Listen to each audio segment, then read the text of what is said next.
Hello, everyone. Good morning. I'm sorry about the time change.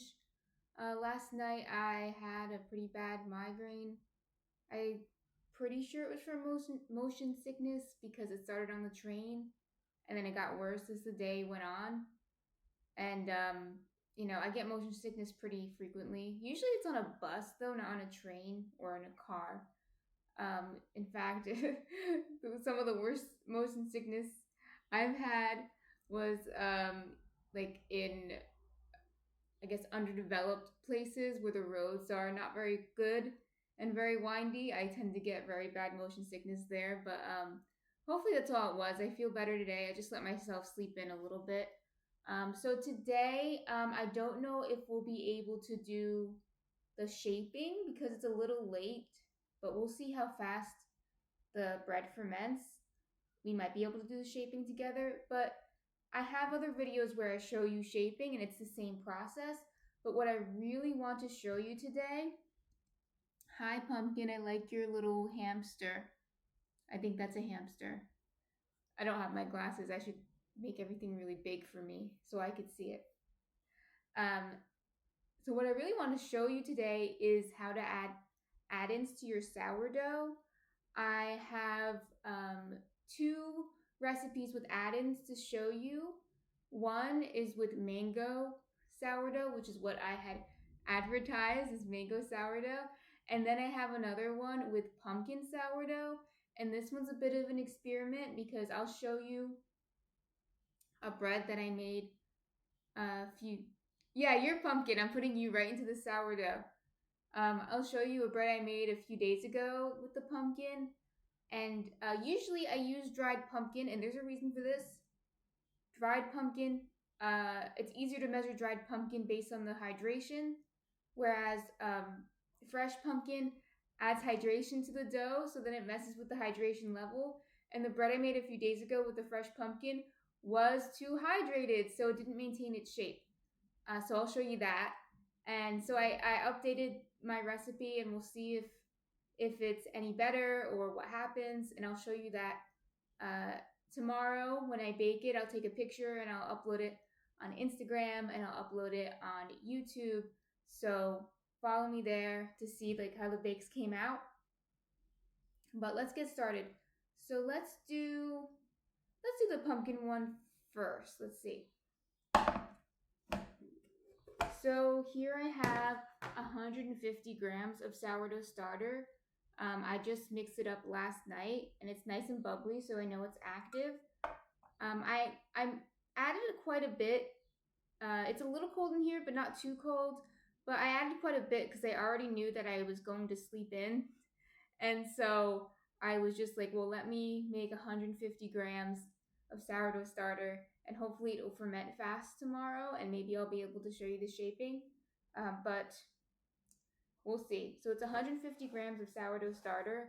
If you live in a warm climate, I would start with 100 grams of sourdough starter because it'll ferment quite quickly. Now I have everything written down here because it's the first time I'm doing it this way. So you get to see the process. So 210 grams of water. I had to lower the water amount. Last time I think I put almost 300 grams of water. I'm going with 210 grams of water, and I'm going to put a little bit more pumpkin in because I thought it wasn't pumpkin-y enough. So I'm adding more of pumpkin in who's in the chat. So 210 grams.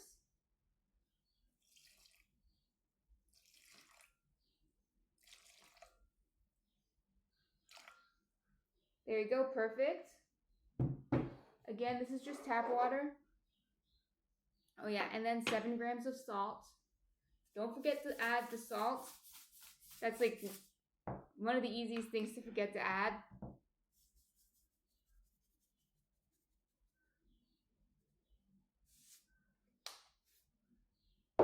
The birds are up today. You might not be able to hear them. I wish you could because it's so peaceful to hear the birds chirping.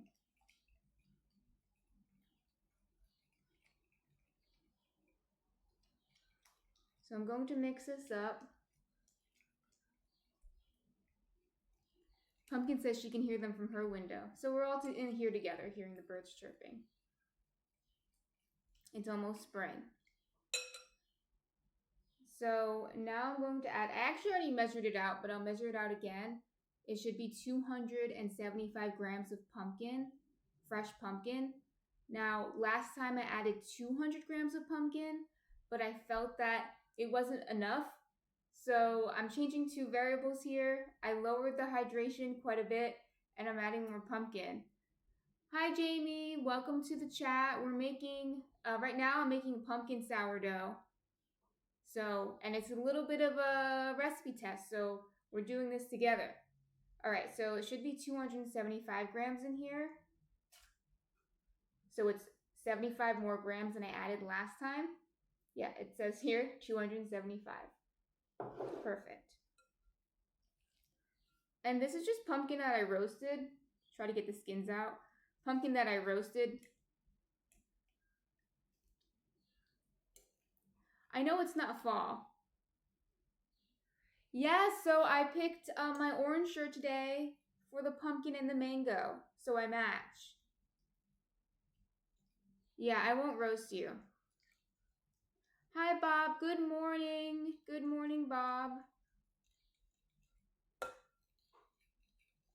So yeah, I just roasted this. You can also use pumpkin puree out of a can, but the hydration level might be a little different, and that's the thing with using the fresh vegetables is sometimes that happens, but it should be relatively similar. Okay, it's all mixed in. Okay, so now let's add the dry ingredients. Let me move this. So I'm going to add 100 grams of the white whole wheat. White whole wheat is just a lighter color of whole wheat. I use it for #health and to keep the color the same. But you could either use all bread flour if you don't have this, or you can use whole wheat.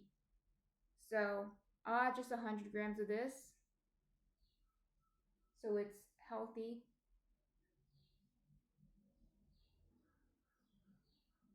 Okay, that's good.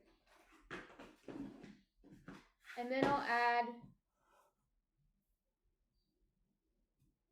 bread flour. 400 grams of bread flour, so it should be 500 grams of flour in total.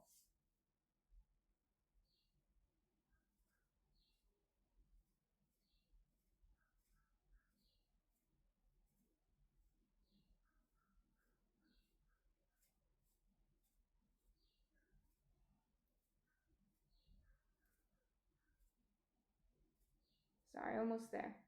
Okay, 500.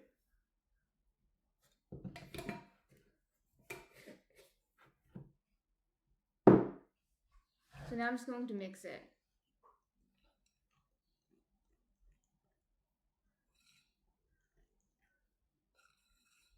So how is everyone doing? How is everyone's weekend so far?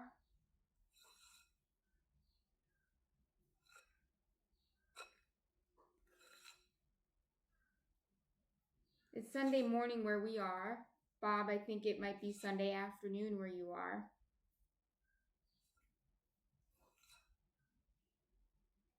Pumpkin, where did you walk yesterday?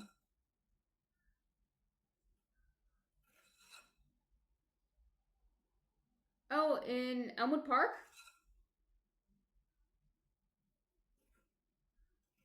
Okay.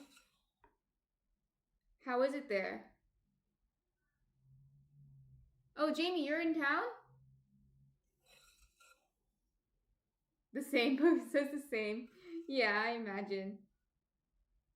Oh, he FaceTimed her. Oh, okay. Nice.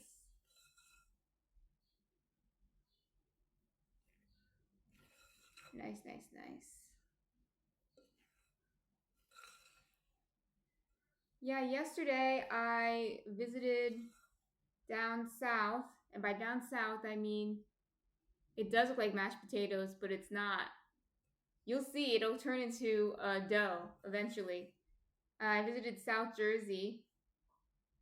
No, I'm not going to taste it. Don't eat raw dough. That might be obvious, but don't eat raw dough. Wait till it's cooked. I believe that the raw flour could have bacteria on it that's not healthy to eat. You can look into it. I'm not 100%, but I wouldn't eat raw dough. I just wait till it's cooked. It'll taste better too. Trust me. This dough feels better than my last dough. It doesn't feel as wet, so maybe that's good.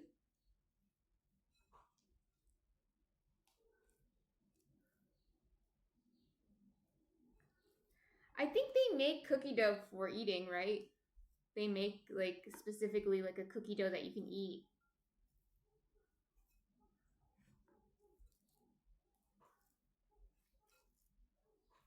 Yeah, so maybe that one has passed safety tests.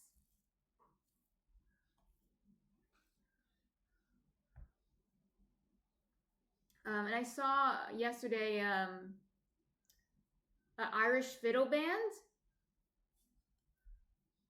That was pretty cool. It was very crowded where we were because it's St. Patrick's Day. Happy St. Patrick's Day. We already celebrated last week with Irish soda bread. That's funny, Keo. Brooke just said that it looks like mashed potatoes. Pumpkin just said it looks like mashed potatoes. But it's not mashed potatoes. It's not. Okay, so it should look like this. I'm gonna cover up the dough. So this dough, it's going to rest for a half hour. Probably once we're done with all this, it'll be a half hour. And then we're going to do some stretch and folds.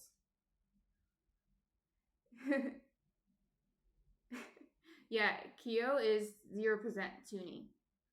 And I'm 100% based.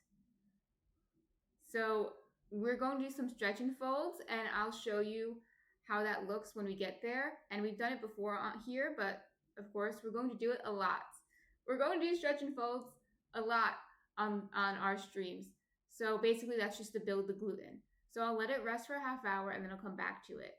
In the meantime, I'm going to go wash my hands and do the next dough. The next one I'll do the whole wheat one next. I'm going to do a 40% whole wheat dough, and that's a pretty high percent. Most people do 20 to 30%, although I've seen people do up to 100% whole wheat. The more whole wheat, the better, but it's going to make it more dense the more whole wheat you add. But it's really healthy for you. So I'm going to be right back. I'll just wash my hands really quick.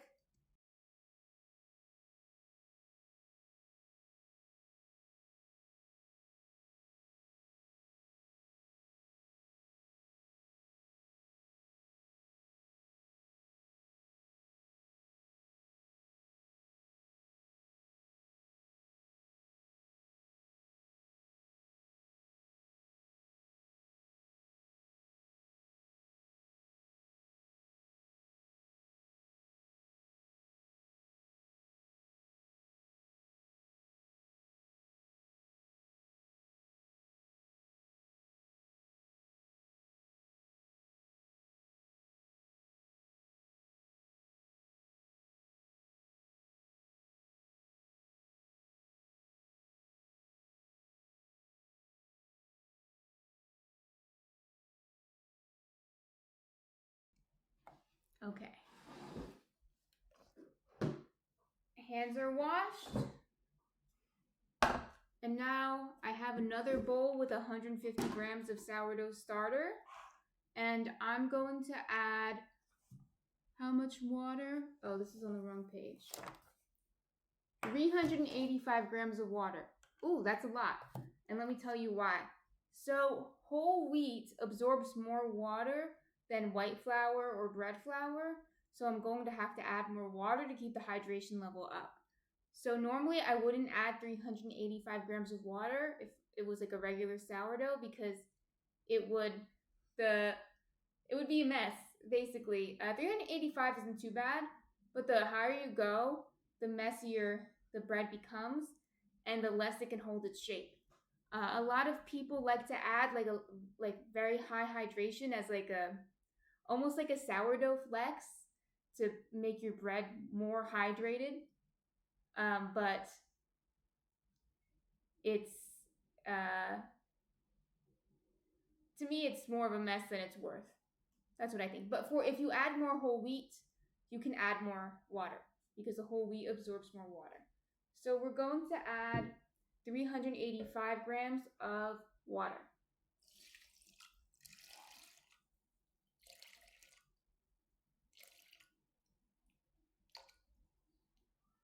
All right, that's good. 385.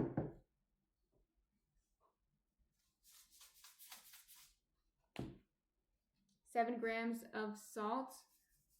Brooke, get some water. I can't get you a water right now, but I know you can get water.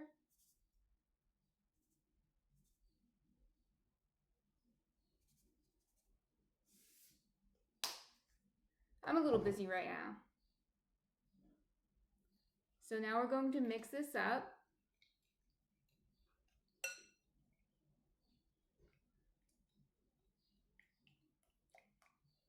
So I added 7 grams of salt, if I didn't say that before. 7 grams of salt, 385 grams of water. And then we're going to add some whole wheat flour. We're going to add 200 grams of whole wheat. So normally I would add 150 grams, but today we're going to add 200 grams.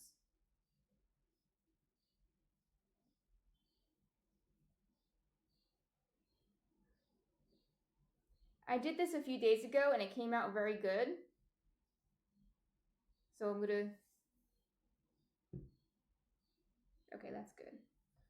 So I'll show you the loaf that I made a few days ago, or at least what's left of it.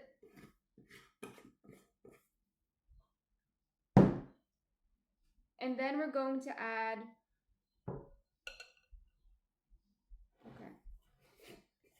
we're going to add 300 grams of bread flour. So you want 500 grams in total again. That's pretty standard to do a 500 gram loaf.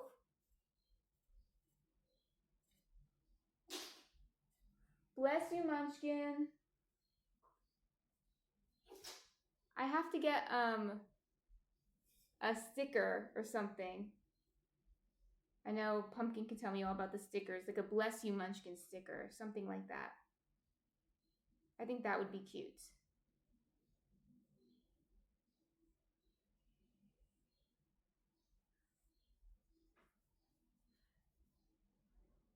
Yeah, he should cover his mouth, but he's a cat. I don't usually bake. I bake in the living room. Kyo says that's not sanitary. It's actually not. So I bake in the living room when I do the streams because it's the best lighting and it's just the most space that I have. But if I'm baking for other people, for my customers, everything's done in the kitchen and Munchkin's not allowed in the kitchen. Ever.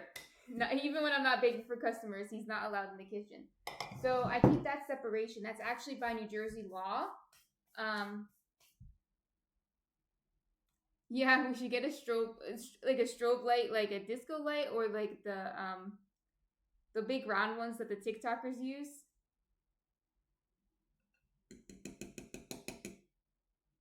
That would be fun.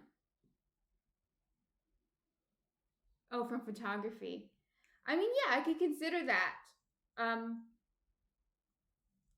can look at it and consider it because I do want to get a setup in my kitchen, but my kitchen's also pretty small. But I would consider it if I had a better light. So we might do that in the future. They aren't big. Okay. Yeah, that might be good. But anyway, for baking, for my clients, I do everything in the kitchen, where Munchkin's not allowed. But you know, Munchkin's good for the streams. I like Munchkin in the streams.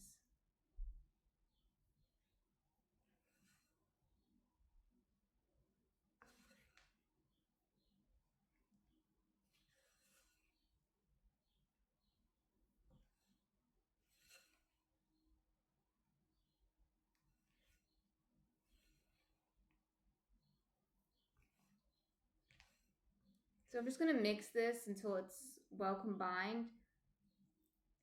I don't know if it looks like mashed potatoes again to you, but it's not.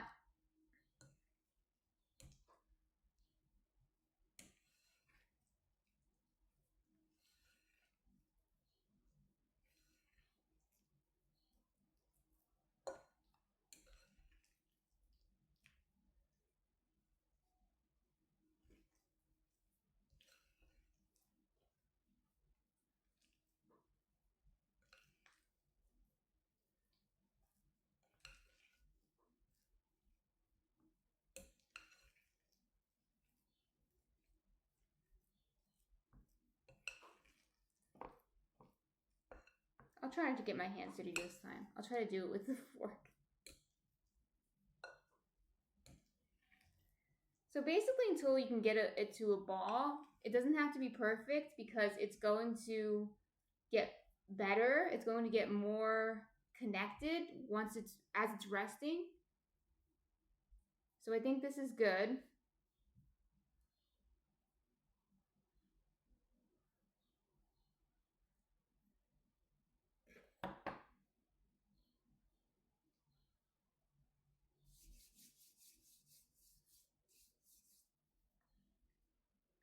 So it looks like this. It's a little ball. And it's not mashed potatoes. So that was the whole wheat one. And now we'll do the dough of the hour, which is the mango. The dough of the hour.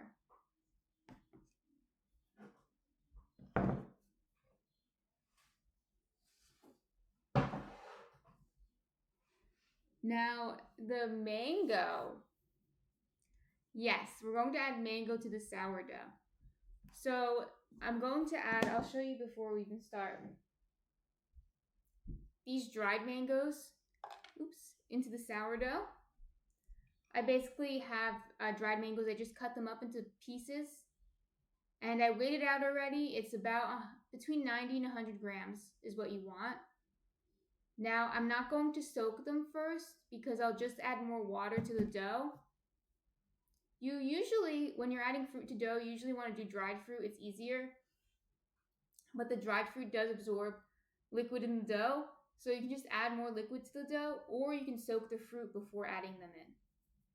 But fresh fruit usually makes it kind of messy because the fruit lets out a lot of liquid. Not saying it can't be done, I've done it before, but it's a little more challenging. The same thing with the fresh pumpkin. It's a little more challenging. So, that being said, we're going to add more liquid to the dough. And I have written down that I added 390 grams of water. So we'll add 390 grams of water.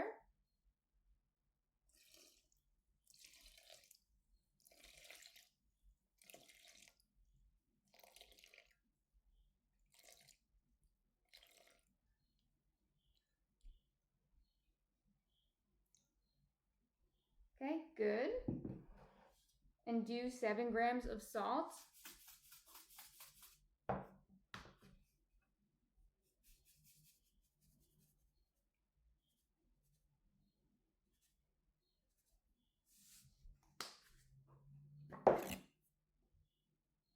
And I'm going to mix it.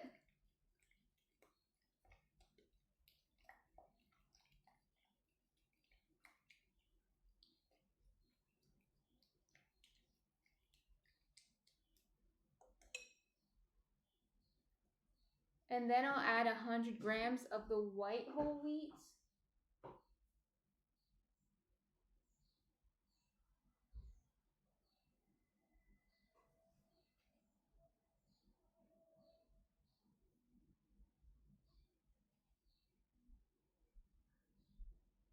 Okay, good.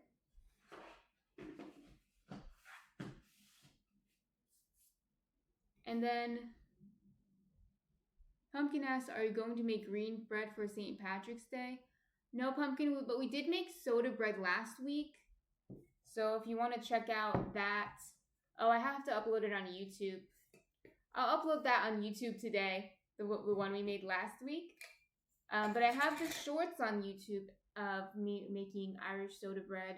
And I also have it on my blog, the recipe for the Irish soda bread. So that's both up if you're interested in making Irish soda bread. We made that last week. This week, even though it's St. Patrick's Day, I'm over it. And we're doing mango bread and pumpkin bread and no green bread. But to make your bread green, you can do a lot of things. Like you can add matcha to it. You can add spinach to it. You can add parsley to it. There's a lot of ways to make it green. Pistachios might work, but I don't know how green it would make it. Pumpkin says you should have drank Irish coffee and made green bagels today. Maybe next year, Pumpkin. Maybe next year.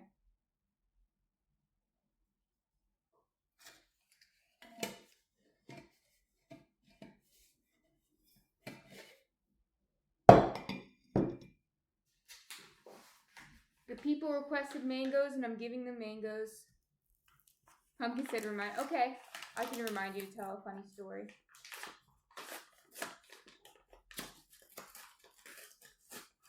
I also don't drink coffee really, so I wouldn't have had Irish coffee. Tell me in the chat, do you like coffee or tea? Bob, if you're still here, do you like coffee or tea? So 500 grams in total. Pumpkin says, why not both? And Keo says tea. You can like both. So coffee, tea, or both. I'm more of a tea person, but I like coffee's okay, but has to be decaf because I don't do caffeine that well.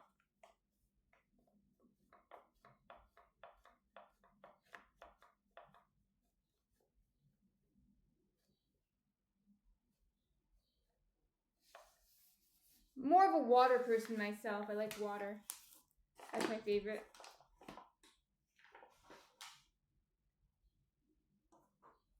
Okay. I'm going to mix this up.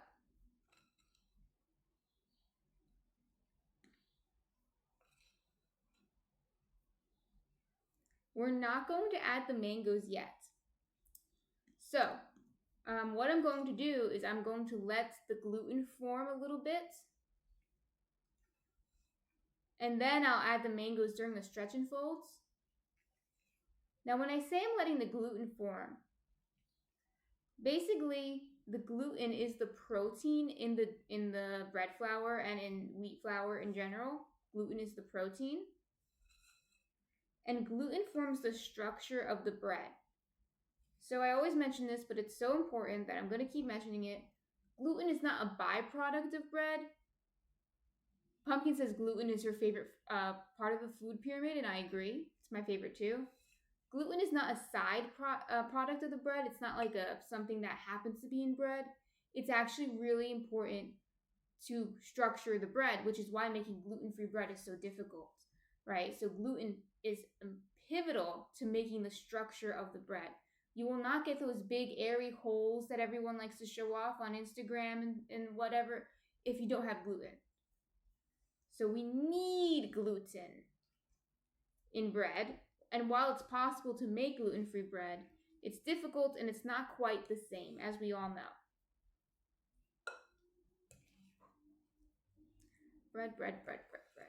So,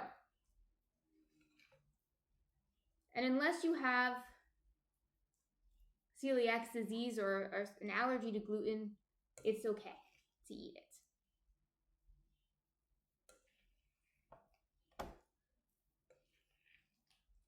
This dough is going to be a little wet, so I'm going to avoid touching it until later. So Jamie asked, what's my favorite food ever? And Alex says, hello. Hello, Alex. Jamie, my favorite food ever is peanut butter. And you would know this if you watched this. I'm kidding. I eat a lot of peanut butter. And peanuts in general. I love peanut butter. Peanut butter is elite. Pumpkin says, you and Cody have a lot in common, and Louie. And Keo says, I just bought peanut butter. Maybe one day on stream I can show you how to make your own peanut butter. It's very easy. Very easy. If you like the peanut butter, like the runny peanut butter, the natural one, but you don't like stirring it, like the natural peanut butter, the oil separates from the peanut butter and that's annoying. You can make it yourself, and I think the oil separates probably because it's been sitting on the shelf so long, because if you make it yourself, the oil does not separate and it's runny and delicious. Yeah, you can feed them peanut butter. Yeah, I've made hazelnut butter too. Hazelnut butter works pretty well. Almond butter is kind of hard to make in a blender. Jamie, is some bad for dogs because of the additives? I'm assuming. Yes. Pumpkin says almond butter tastes bad anyway. I like almond butter, but peanut butter's better, obviously. But I've made hazelnut butter and it's really good. Yeah, so the way I make peanut butter is just peanuts. And you can add things to it. Like sometimes I add hot chili. Sometimes I add brown sugar. Sometimes I add other spices to it. But the base is just peanuts. So I'm assuming that's okay for dogs if it's just peanuts.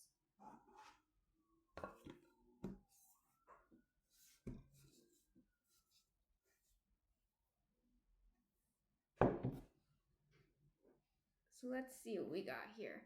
So now I'll let this sit for a little bit. It has been about a half hour, so let's check on the pumpkin bread. And let me wet my hands. So before touching, Pumpkin asked, does Munchkin like peanut butter? Unfortunately, Munchkin only likes wet food and dry food. Those are his two food categories. Any other food he will not eat. He's actually pretty picky, Munchkin. Peanut butter is wet, but I don't think he'd like it. I don't think he'd like it. One time he cried for hummus, though, so maybe we don't need the scale anymore, actually. Maybe he likes hummus. I'm not sure. He also once cried for cheesy, like cheesy puffs. That was weird. Yeah, he's a little vegan. Yeah. Um. So before touching wet dough, wet your hands. It's going to make it easier to get. No, I'm not giving my cat cheesy puffs. Okay, he's not Cartman. So wet your hands before touching the wet dough. It'll make it easier. And I'm going to show you stretch and fold. Crookshanks, is that the name of your cat? Jamie said Crookshanks gets mad at him when I don't share Cheez-Its with him. Yes. Okay, so that's interesting. From the added pumpkin, it's a different texture than last time. It's very, what's the word for this? It's very sticky. That's from, not sticky.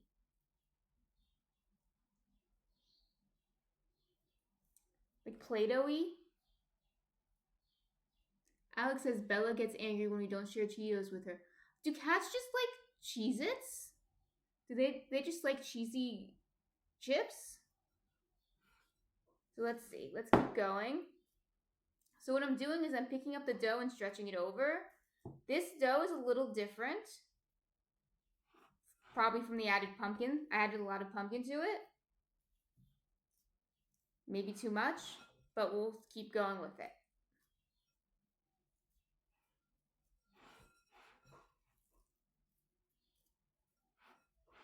Because it might develop later on anyway and get even better. So let's see. Yeah, it says cheese seems to be a common denominator, Keo says. Yeah, pumpkin, I can make vegan cheesy bread. That is possible. Of course, they make vegan cheese now at the market, but you can also make your own vegan cheese at home.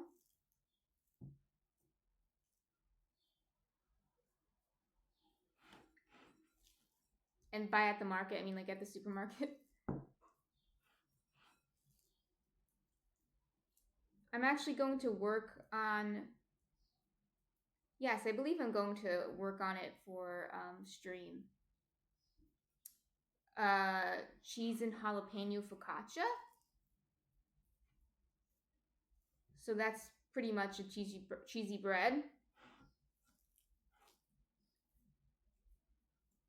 Yeah, focaccia is really good, and I'm gonna do focaccia soon on here. Maybe I'll do the cheese jalapeno one. It's really easy.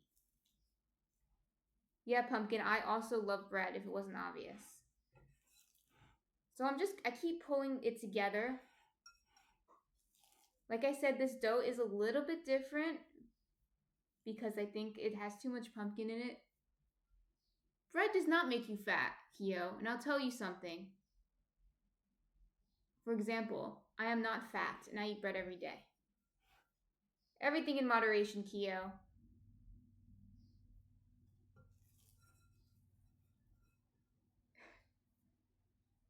And pumpkin asks, is ciabatta hard to make?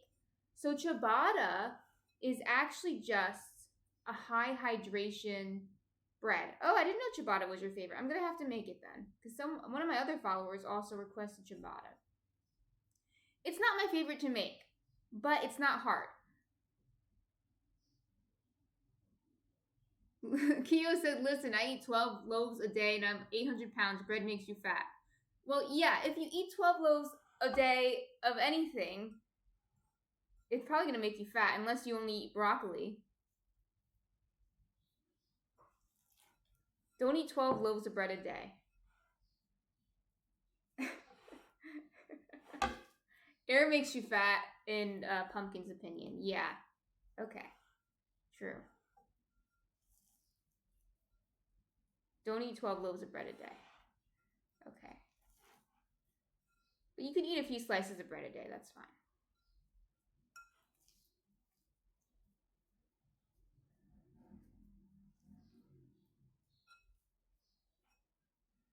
So here we have the pumpkin dough. It was a little messy, like I said, and it was probably because of the added pumpkin to it. But so that wasn't a great stretch and fold to show you because it was messy, but we'll leave it to rest for another half hour. Thank you, buddy, for watching me stream. We'll leave it to rest for another half hour, and then we'll come back to it, and it should form even better. So I'll answer while I'm rinsing off my hands really quick.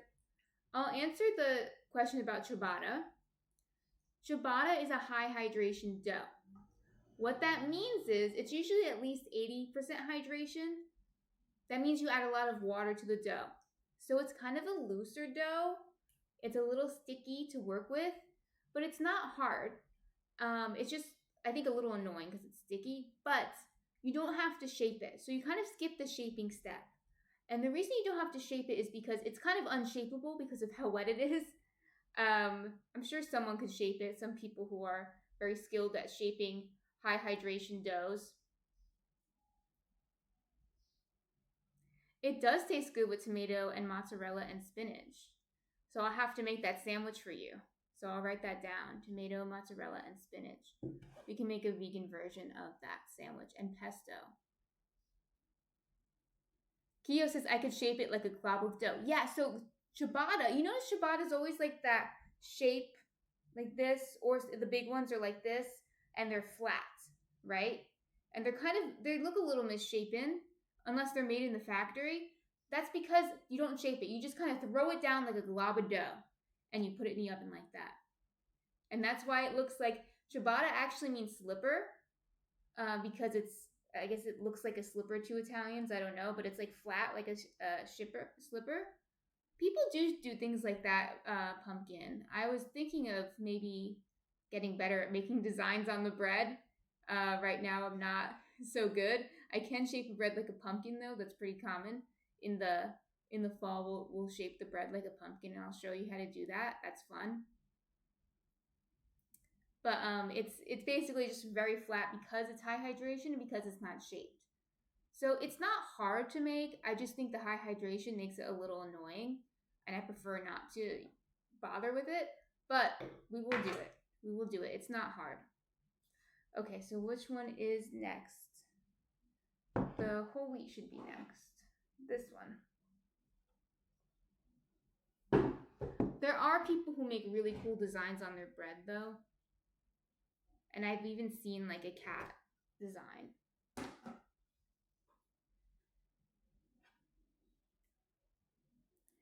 Pumpkin says you can do a thing where you write subscribers' name in a bread bake.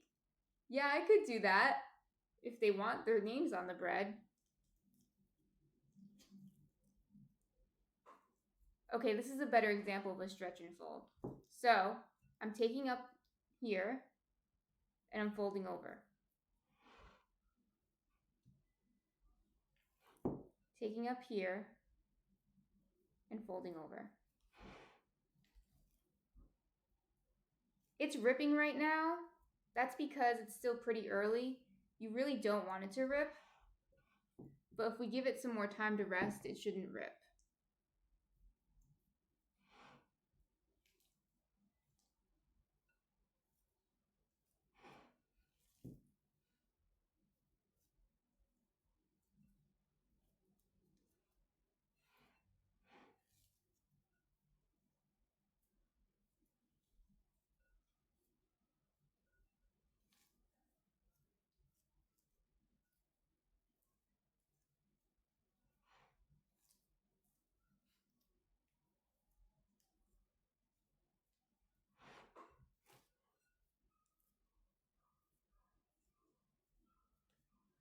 Does anyone in the chat like to bake? And if so, what's your favorite thing to bake?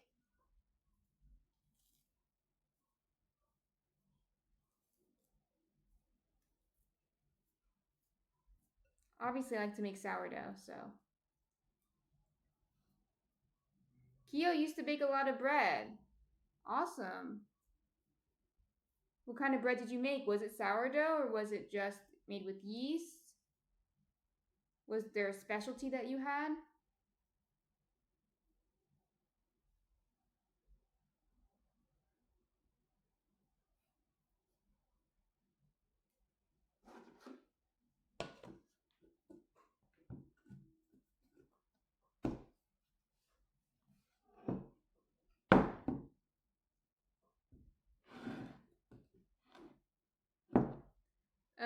Alex says she's trying to learn. Oh, Alex, you made bread though. You told me that. She said Alex said it's part of her New Year's resolution to bake more.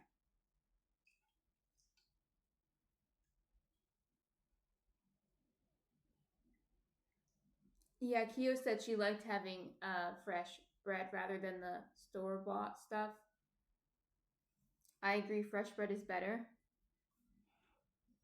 So this is the mango dough. It's really wet, so you can see it's really extendable. When I go to stretch it, it stretches out quite far. So stretching it over and then folding it over.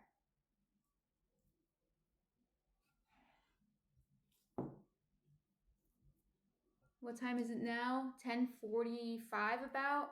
So I'll wait another half hour. I'll wait till 11:15 to do the next set of stretch and folds.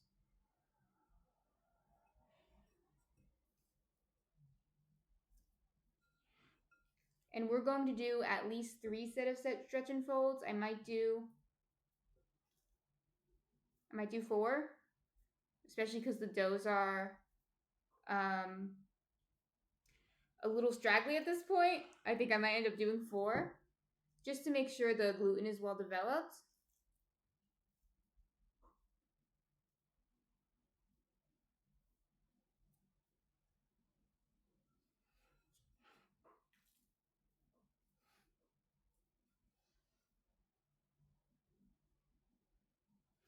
Alex said, yeah, I think fresh bread tastes so much better than store-bought. Yeah, I agree.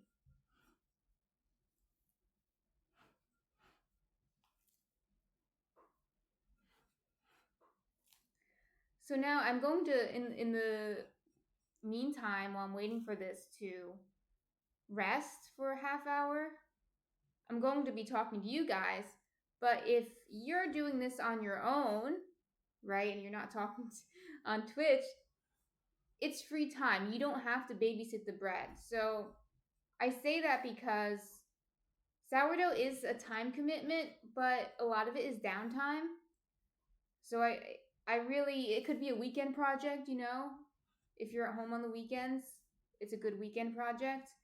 I really think it's worthwhile to try it, especially since a lot of you seem to be interested in baking bread.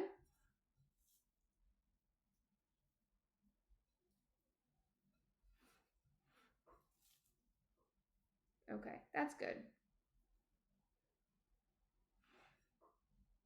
I think it just needs time to rest.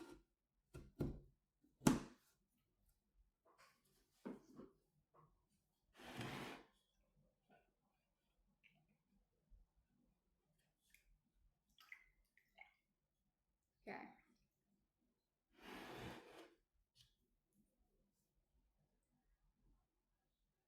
Alex's brunch, Pumpkin said Alex's brunch was so good.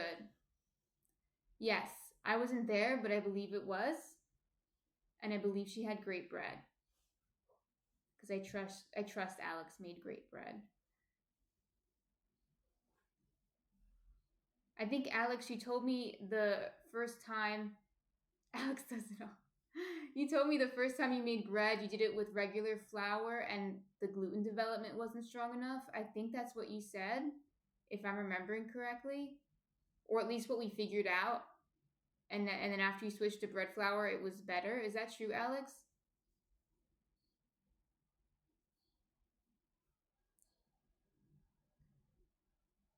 Alex said she made fresh cinnamon buns. It was really delicious. Of course, cinnamon buns have butter and sugar in them. Of course, they're good. Delicious. That sounds really good, Alex. Oh, Pumpkin, you're going to Alex's house now. That sounds like fun. So let me show you some of my bakes from previous week.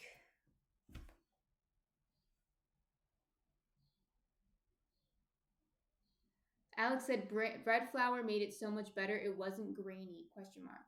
Okay, yeah, that's good. So I was asking because Kyo says say hi to Alex for me. I was asking because that could lead to a good conversation on why it's important to use bread flour. You can make bread with regular flour. It is possible. So it's not like it's impossible to do that. But it's um, going to be better with bread flour. The difference between bread flour and regular flour is that bread flour has a higher gluten percentage. So that means that it's better at forming the structure of the bread. So I think that's what was going on with Alex's first bake. When she told me what was happening with it, I suspected it was the bread flour. This is the whole wheat one. It's 40% whole wheat, but it's still pretty light. And even though it's a few days old, still pretty crunchy. When did I make this? So I made this, I think on Friday is the bake. I baked it on Friday, so it's 2 days old. So still pretty crunchy, pretty light, still pretty fluffy, not stale yet. This is just the other half that I cut into, so it's the same, just the other half. So even though it's whole wheat, you still have some of those air pockets. If you make it with less whole wheat, you'll have more air pockets. You'll have a more open crumb. But this still has a fairly good crumb for what it is. And I want to show you that without gluten development, you won't get these air pockets because the bread won't have enough strength. It'll just be flat, basically.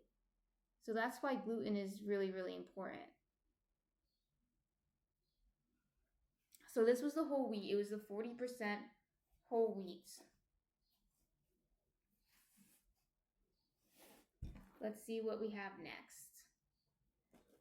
I keep the bread in these cloth bags. If you have cloth bags like this one has a piece of bread on it, I think, on the picture. That is good to keep them fresher longer. You don't really want to keep them in plastic. Good morning, Woody. Good morning. We're just waiting in between stretch and folds now for the bread to rest. And I'm showing my bakes from Friday, my Friday bakes. Okay, so this one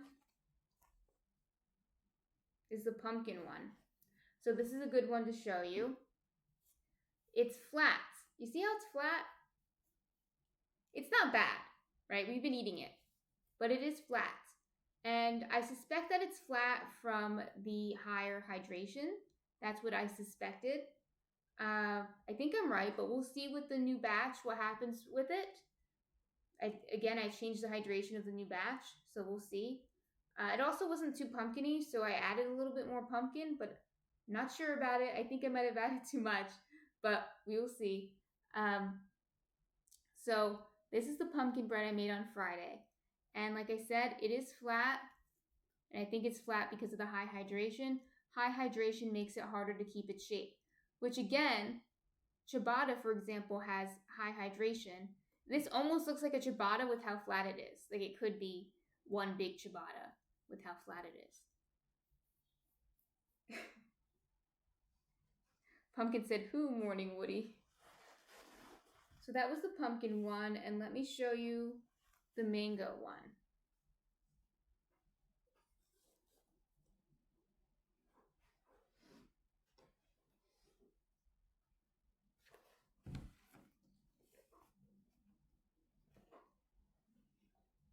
Here's a good piece with a lot of mangoes in it. So the mangoes absorb all the water and get all gooey. It's really delicious. Like the mango sourdough is one of my favorite ones. So don't like, don't put off the mango sourdough. It's good. This is another crumb, but this piece doesn't have as much mango in it. So that's my bad. Try to distribute the mango evenly, but I'm sure if I cut another piece, it would have more mango in it. But yeah, this is a good piece with a lot of mangoes in it. You can see. Super, super delicious. I had a piece this morning with peanut butter. Pumpkin said peanut butter and mangoes sound weird, but it's actually delicious. It's kind of like peanut butter and banana. So you got to try it.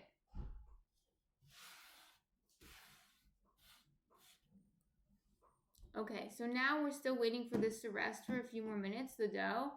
And as it's resting, it's actually the gluten strands are further connecting. So we don't really have to do much of the work. We're just letting the dough do the work by itself. And then every half hour, we check up on it and do some stretch and folds to help build the gluten. Bless you, Munchkin. Um, so yeah, is anyone in the chat interested in starting a sourdough starter or has one?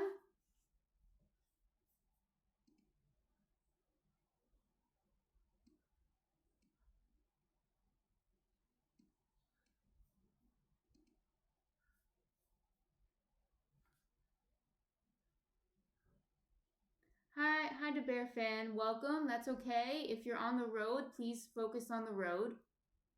But good morning. Do not get into an accident on my account or in Bread's account. It's not worth it. Not worth it. Bless you, Munchkin. Yes? Munchkin's a little angel. He's a little angel.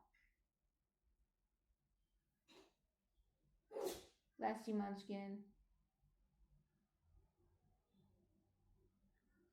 Gyu says, don't get arrested for breading and driving. I agree. Don't get arrested for breading and driving. That is not a good reason to get arrested. I mean, there's probably no good reasons to get arrested. Maybe very rare cases. This is not one of them. Not one of those rare cases.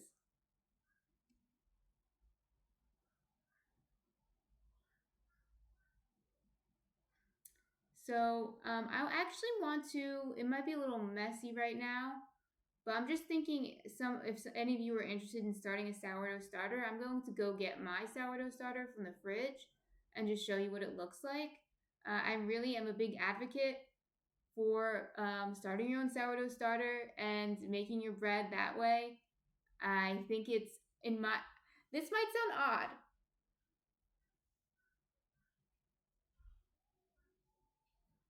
That's good, the Bear fan. That's good that you are not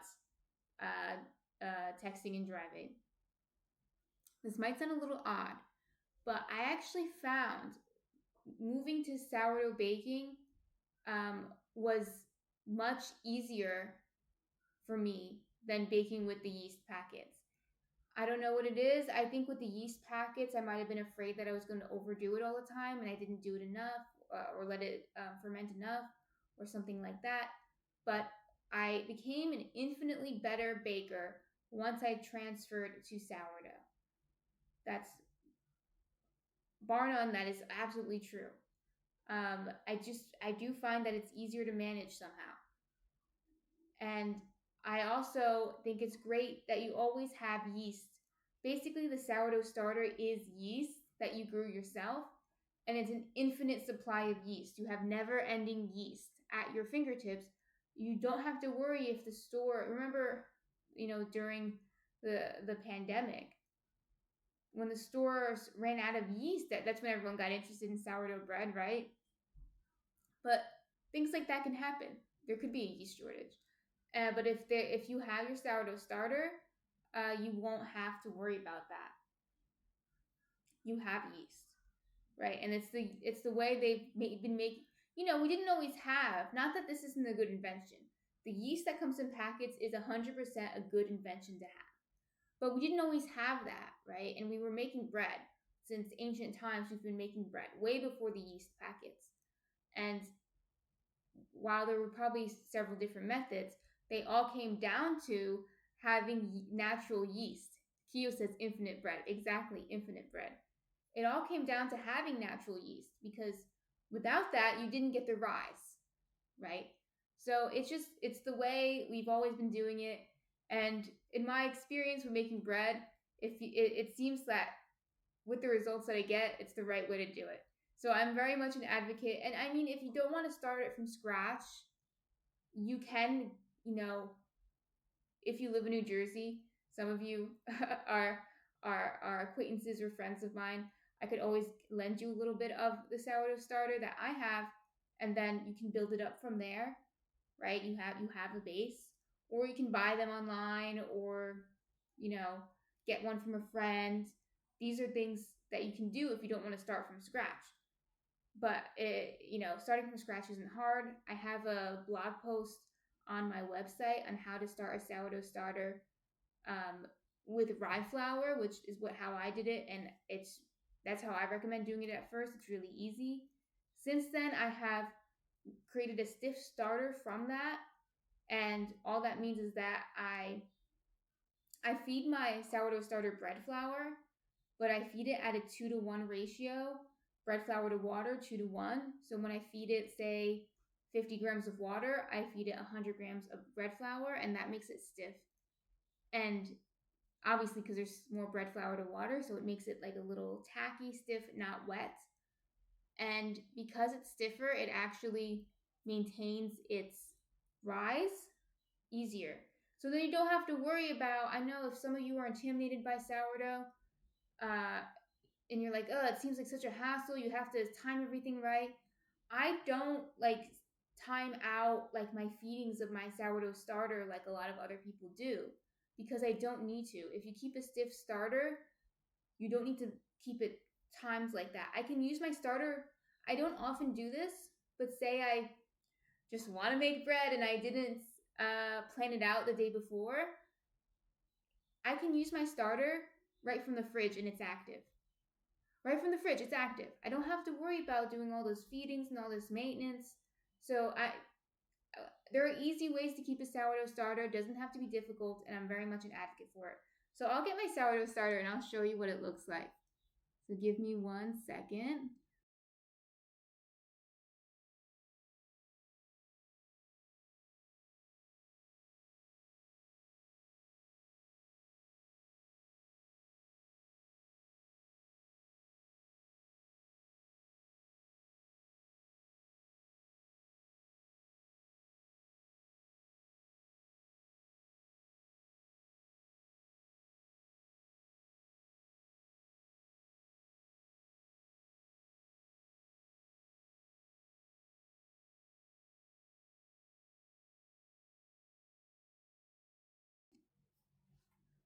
So here's my sourdough starter.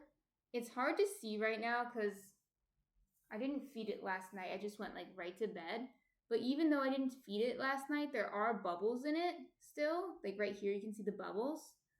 And if I used it right now, it might take a little bit longer for the bread to rise, but it would be okay.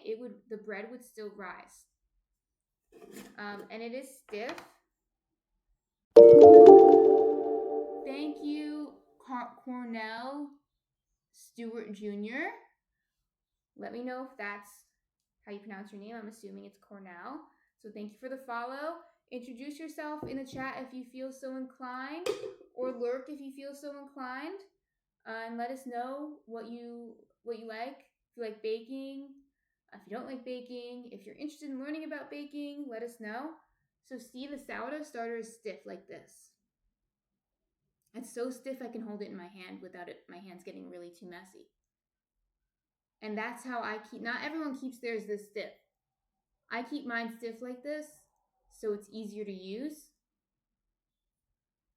And it really does make a big difference in terms of the rise I get and the flexibility of my schedule by keeping it stiff like this.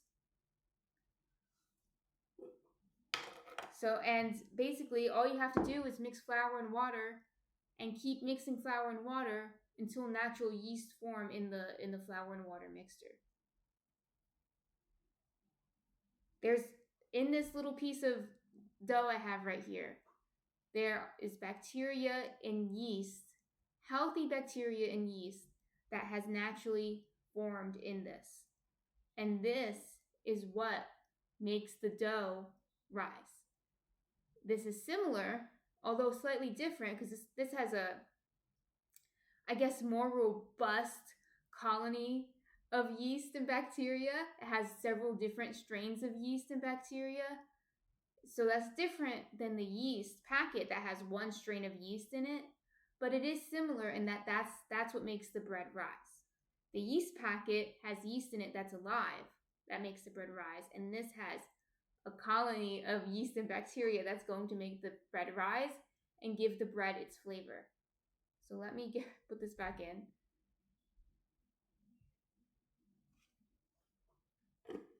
And I usually keep this in the fridge. I can keep it out right now though. It won't die that fast. But when I'm not using it, I keep it in the fridge. And when I'm going to use it, I might take it out and feed it. But like I said, I can use it right from the fridge. It's not that complicated. If you see tutorials online, they might say, oh, you have to feed it 4 hours before you start baking, and then you have to make sure it reaches its peak. And if it loses its peak, then it's not the optimal time to make bread. No. That's ridiculous. That put me off sourdough baking for a while too, honestly. I was like, what? This seems like ridiculous. But it's not as hard as people make it. Some people make it out to be.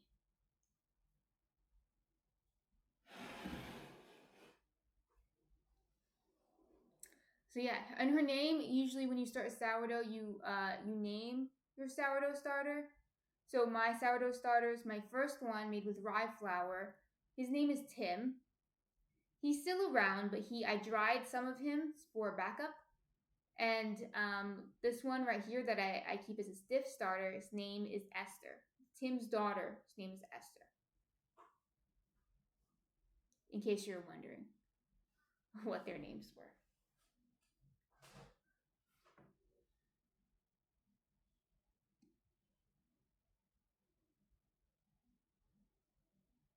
Kyo says so much bread lore. Yeah, there's so much bread lore. That's what you can call it. Yeah. Bread is such an important food for humans. In the history of humanity, bread is just very important. And it's a very Okay, Mom says my grand yeast. Yeah, it's your grand yeast. Yeah, indeed. Indeed, it's your grand yeast. I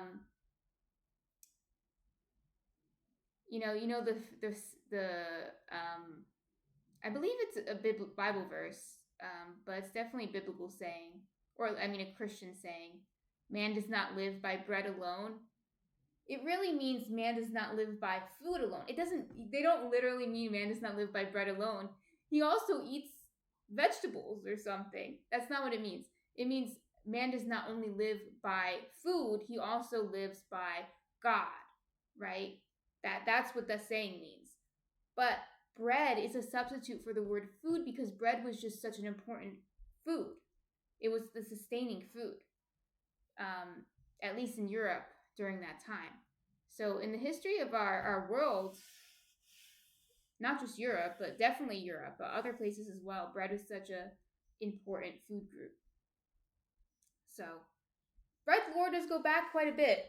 We can do, maybe if I do some research, we can do a whole stream about the history of bread and some bread lore, like Kyo was saying. That might be kind of fun, actually. Kyo says bread class.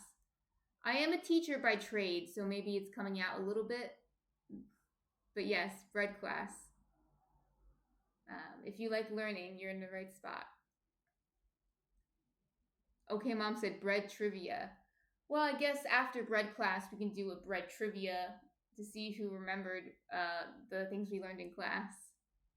Like we're in school. I know everyone misses high school, so I'm sure everyone will appreciate that. I think it would be fun. That sounds fun to me. You guys can decide if that sounds fun to you.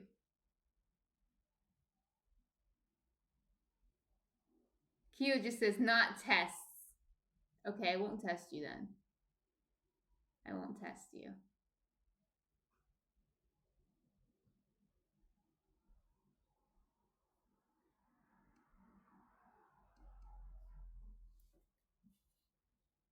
Yeah, is anyone doing anything for St. Patrick's Day?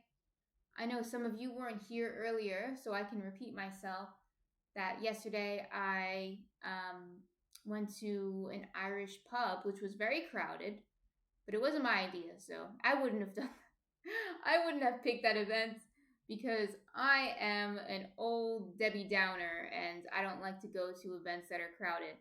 But It was nice. There was a fiddle band, some Irish band, and they played some Irish music. The only thing is that I got a migraine, not from the music. I believe it was from the train ride. I think it was caused initially by motion sickness, but usually I don't get motion sickness on the train. I usually get it on the bus, but it started on the train and then it just got progressively worse throughout the night until it was just unbearable. But yes, I think it was motion sickness because it started on the train, and I do tend to get headaches from motion sickness quite relatively frequently.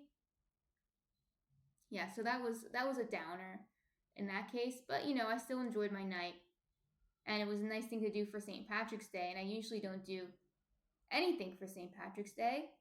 Besides, last week we made Irish soda bread, so that was the most I usually celebrate St. Patrick's Day is make Irish soda bread. Is anyone doing anything for St. Patrick's Day? Like, are there any events, any Irish events, or any fun activities to do? I feel like it's mostly like a holiday that either children celebrate or like college kids celebrate. But when I was at the Irish pub yesterday, there were actually a lot of older people, so maybe I'm wrong on that. Maybe I was incorrect in my judgment of who celebrates St. Patrick's Day. It's very possible. Very, very possible. But I'm wearing okay mom, you see the apron I'm wearing? Has teacups on it. And you might not be able to see, but it has teacups and flowers on it. Pretty great. Pretty great. Teacups and flowers.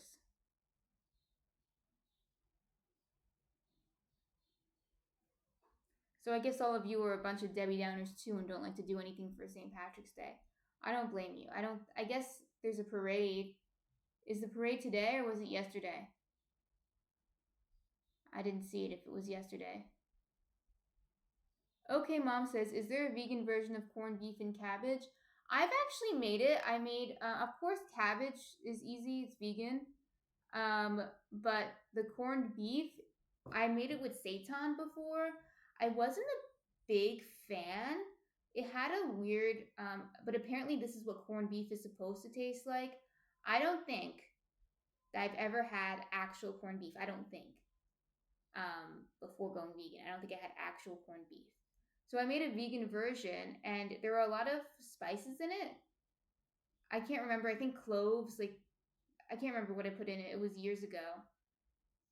I think it was during COVID when I had all this free time to do random stuff. But um, I made it with seitan, and seitan is actually a meat substitute made with pure gluten. So we have to build the gluten to make the bread structure. Well, there's a vegan meat substitute called seitan, which you may have heard of, that's made with pure gluten. Yeah, okay, mom says pickling spices. Yeah, there's definitely some spices in there. And I thought it had a weird flavor. But going back to the gluten, so the gluten like forms a dough, but the dough is not like a bread dough, right? It's not. And then when you cook it, it becomes sort of like a meat. You can make versions that are more like beef, versions that are more like chicken, depending on what spices you put into it and your method of cooking it. And like I said, I made a corned beef version where I boiled it or simmered it with mom says, okay, mom says pickling spices. I think that's what it was. And I thought it was weird. But I never was a big meat person, so maybe that could be why. Um, which I guess is fortunate for me being a vegan and not ever being a big meat person, is I don't really crave those meat substitutes that much. But there is a vegan version of it, and I'm sure there are other recipes that maybe I would like better. But this one I thought tasted a little weird, and I think it was the spices that were in it. On that note, let's see, where is everything? I have one thing over here, one thing over here. I need to get the pumpkin one. This is the pumpkin one. Okay. So it's been about a half hour. I'm going to do another stretch and fold on all the doughs. This is the pumpkin dough. And this dough does smell very pumpkin-y, so maybe that's a good sign that I added enough pumpkin. But did I add too much pumpkin? So last time the dough was felt a little weird, but let's see after we let it rest for another half hour if the gluten has come together. So I'll wet my hands. Oh, that is better. It's holding its shape better. See?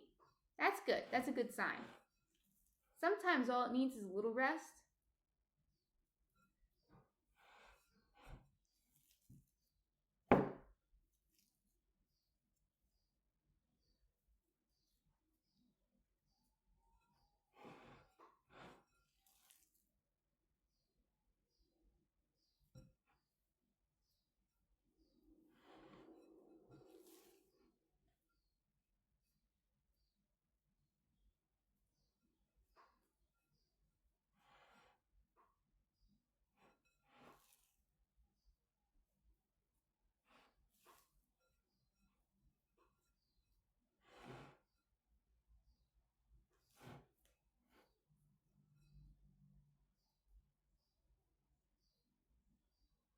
I found like a knot in the dough.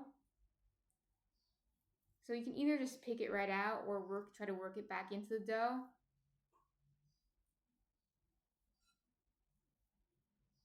And you'll know what I mean if you start baking. It's like a little hard piece that didn't quite make it all the way into the dough. And you don't want that.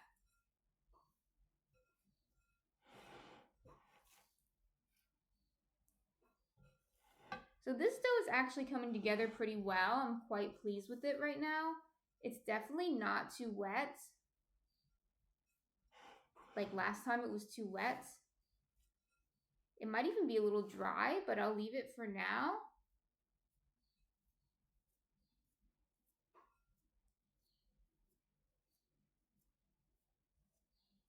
Maybe I'll sprinkle a little bit of water on it.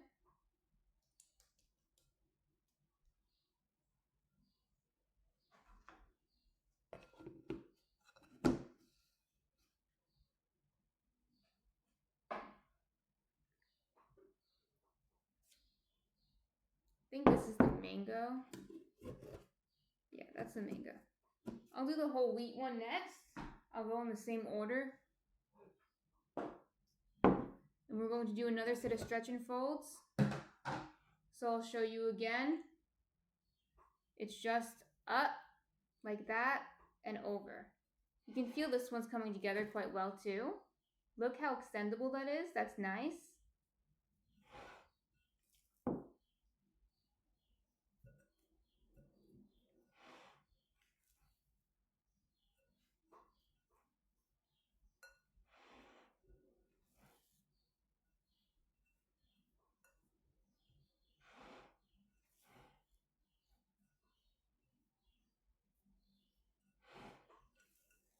So even though there's a lot of whole wheat in this dough, it feels really nice. That's because we upped the hydration.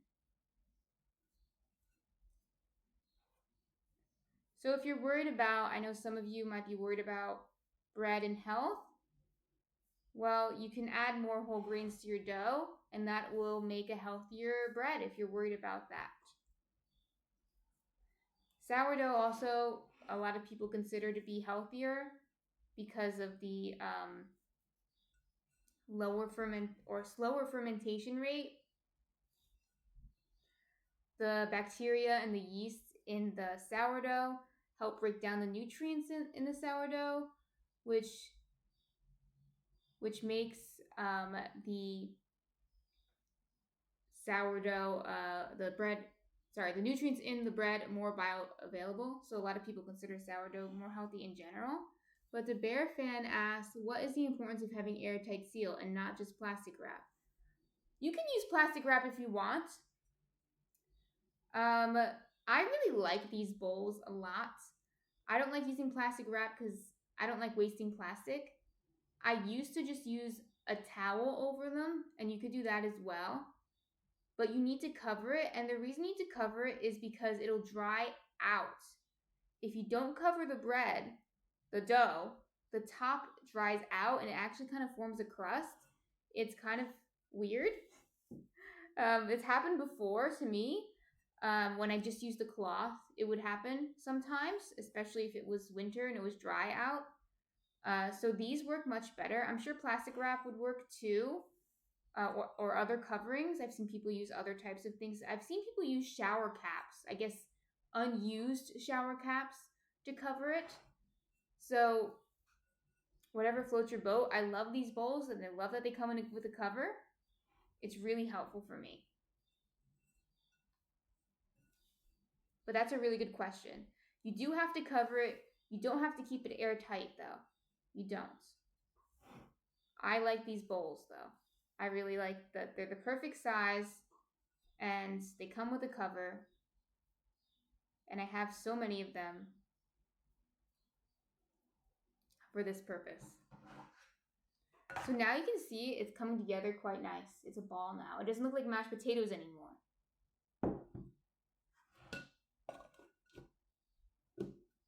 The bear fan's the same. I have the bowl, but I am loving those lids.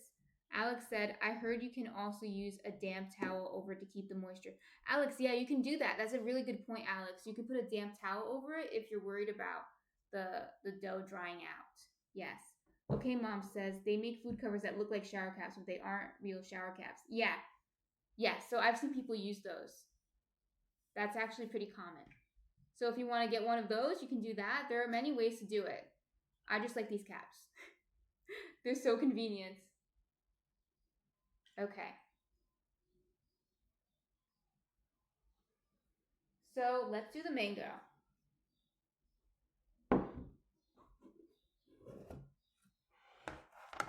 So the mango right now has no mangoes. So it looks like this. You can tell it's kind of wet. It's a high hydration dough. But we're going to change that. We're going to change both of those things because we're going to add mangoes. So I'm going to add half of these right now. And then I'm going to do the stretch and folds. And the stretch and folds will help work them in.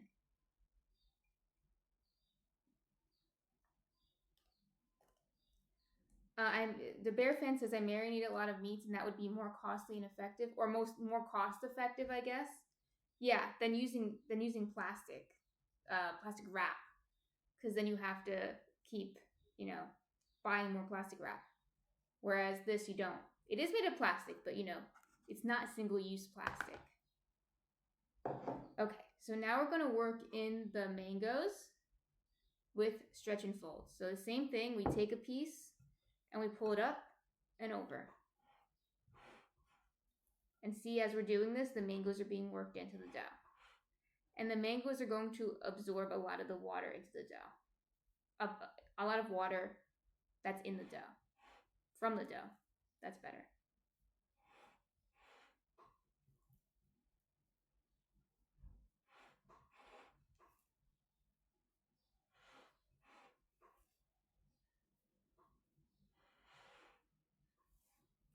This dough feels really good too. All three doughs are coming together nice. You can see it's a ball. Very nice. So now you can add the rest of the mangoes on top if you want, or you can wait till the next stretch and fold. But I just add them on top, and then in the next stretch and fold, I will work them in. And that's it.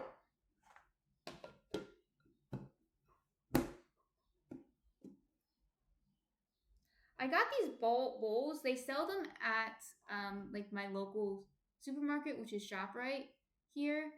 But you can get them online. I got them in bulk, I believe from Pyrex brand. I got them in bulk online once I started baking like a lot for the farmer's market, for example. I also have bigger ones, bigger tubs that I've used too.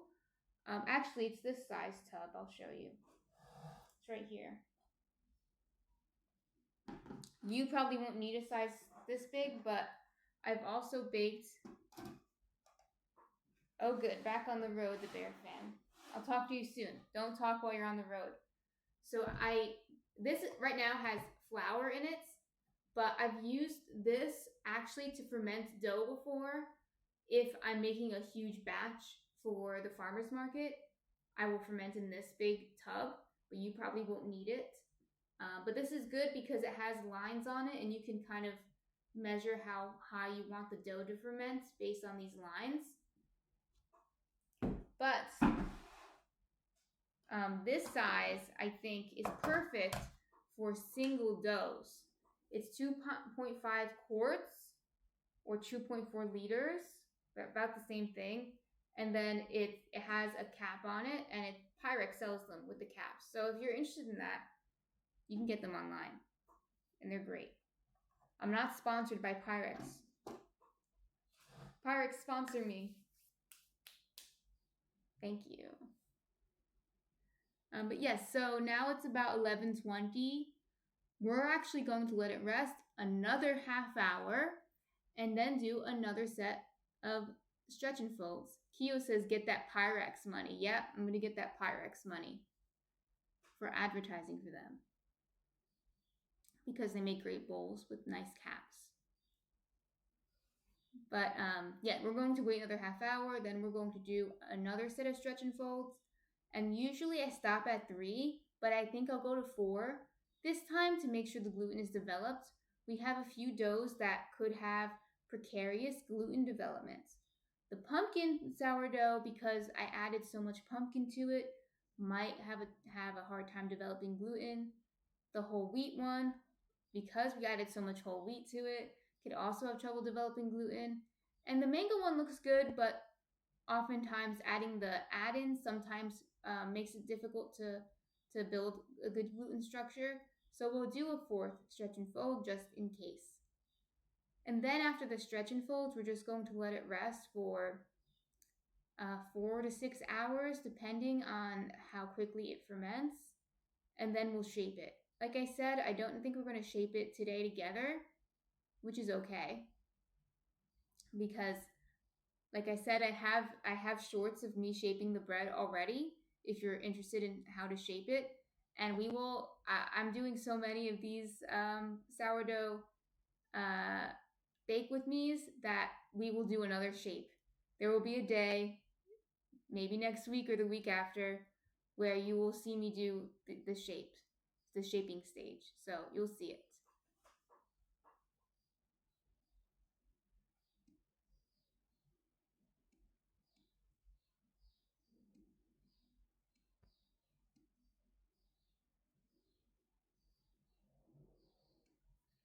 So I know that Pumpkin asked about ciabatta bread. Are there any other breads that you'd like to see here? Next week, what I have on the schedule for next week, what I'm planning for is to do pizza.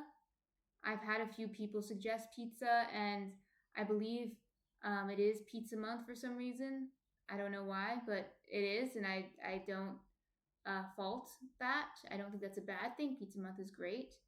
So I'm going to show you how to make pizza with sourdough starter, with active sourdough starter, not a sourdough discard pizza recipe, which I have tried but is not quite as good as one with active sourdough starter. So that'll look similar to what we're doing here, but of course, the final results and the last step is going to be different because we're going to make it into pizza. And then after that, I don't know if I have something planned after that. So if you guys have any suggestions or you're interested in any specific type of bread, ciabatta could be an example of something we do.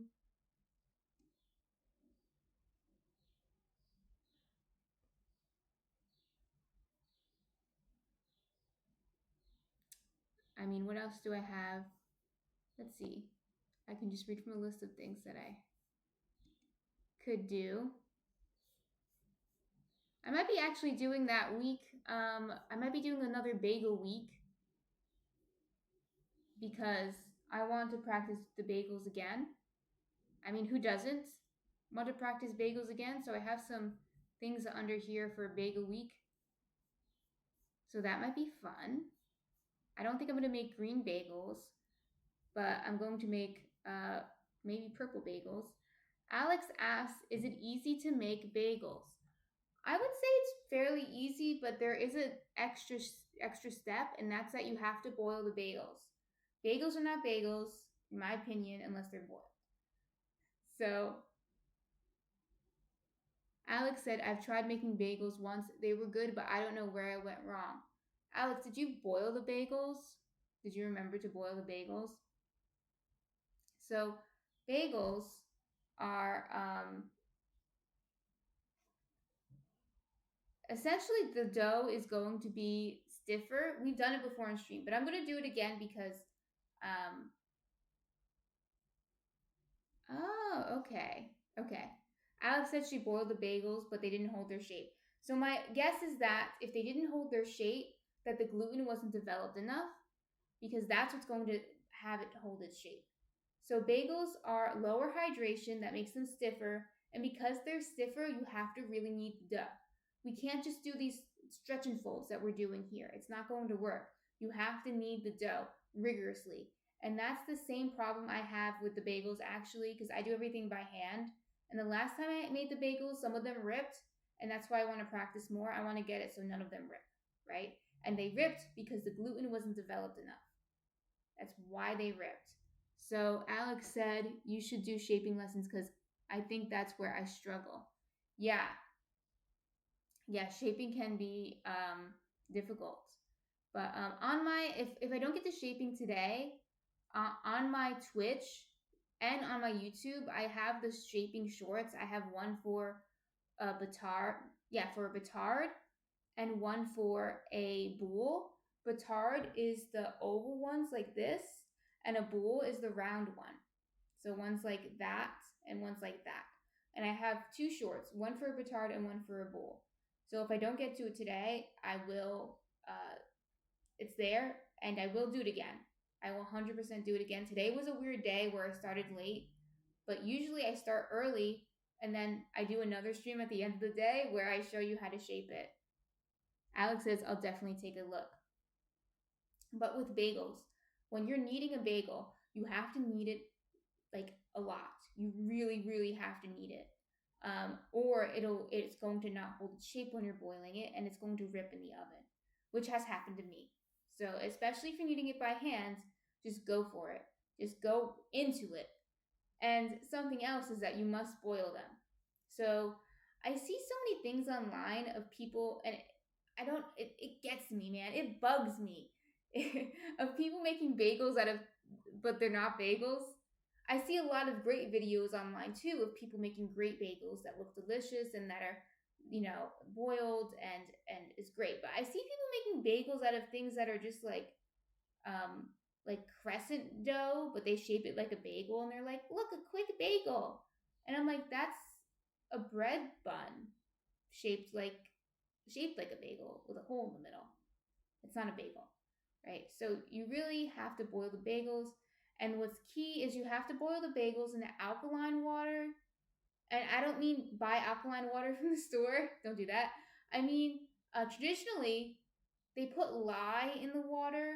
Now, I don't use lye, although some of my baking friends online use lye, and they say it's okay. So maybe I'll get some courage and use it. But lye can be a dangerous solution because of how alkaline it is. It's actually so alkaline that you have to wear gloves when you're using it. You can't let it touch your skin. So it is a little bit of a hazard to use in your home kitchen, but there are people who do it. What I do is I use baking soda. That's what a lot of home bakers use. Baking soda is also alkaline. We mentioned this last week with the soda bread. The reason why it works in soda bread is because the alkaline solution, not the solution, but the alkaline baking soda reacts with the acidity of traditionally buttermilk, but we use sourdough starter.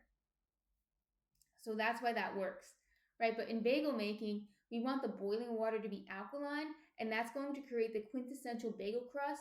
That's also how you create crust for pretzels. So pretzels and bagels are actually pretty similar. But you have to boil the water in an alkaline solution, so you have to add baking soda to the water. And usually also you add a sweetener to the water. Usually it's barley malt. Now I used molasses last time because that's what I had, but I think I'm going to try barley malt during my bagel week, which is my spring break. I remember now I wrote bagel week on my spring break. I just want to get better at making bagels. because I love bagels and most people do. I want to get better at it. So, but I do have a bagel video on YouTube, which is just at Jersey Girl Bread Shop. It's linked on my Twitch. And I have a bagel recipe on my blog, which is jerseygirlbreadshop.com, if you're interested in starting to make bagels, right? Um, so we can, but we'll do it again. We're going to do bagels again. We're going to keep going. We're going to keep going, bagels. We're not done, right? Bagels are amazing. They're definitely one of my favorites. Besides like an actual just whole loaf, obviously that's nothing really beats like a fresh loaf, but bagels are up there with one of my favorites. They're just so chewy and the crust is so unique. It's good. So we will do that. We'll do it again. Maybe eventually I'll use lye, but for now I'm going to use baking soda.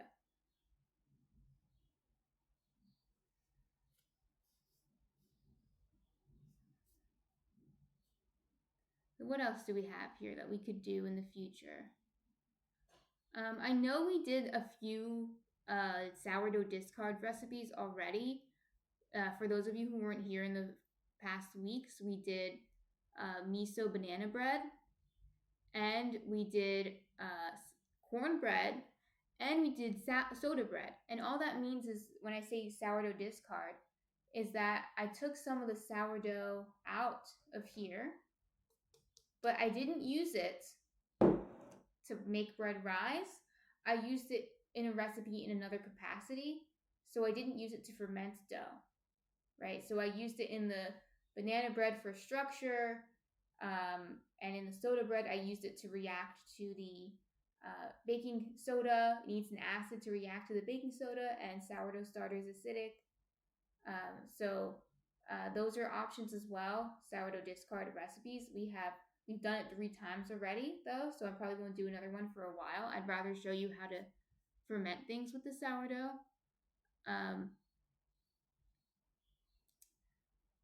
And what else?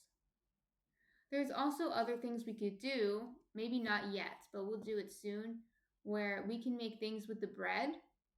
So for example, if you have a lot of bread left over, if once everyone has a sourdough starter and everyone's making bread, which would be the dream, we could do things like, what do we do with our bread if we have too much? So I often have too much bread. And what do I do with it? I don't throw out any bread. I freeze it sometimes. But what if my freezer's full of bread? What do I do? Well, sometimes I gift it to people, yeah. But other times I might make something with the bread. So sometimes I make bread puddings or stratas. Now, bread pudding is just like a dessert made with bread, and depending on how you make it, it's almost like a pie, but with bread. And there's also stratas, which is like a savory bread pudding, usually with eggs. I use mung beans. Last time I made it, Brooke said she got a piece that was too hard. Pumpkin in the chat got a piece that was too hard. That she said it almost broke her tooth, so you got to be careful. And we'll talk about that if we ever make it. Although I didn't get a piece that was too hard, so maybe she was just unlucky with that one. But yeah, we could do something like that as well with leftover bread. But that's probably not next week or the week after, because I want to show you more bread recipes first before we do that. We can also do stuff like sandwiches and things like that. But yeah, if you have any suggestions, I have like a list and I keep your suggestions in the list as well. We will get to it eventually. We will get to it eventually.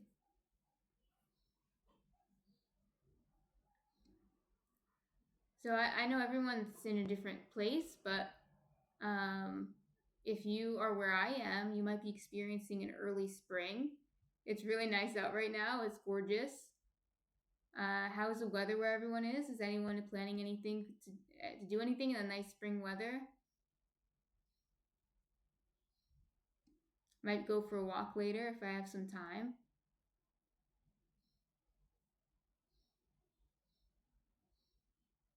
Work off those 8 loaves of bread that I eat every day. Just kidding. Don't eat 8 loaves of bread a day.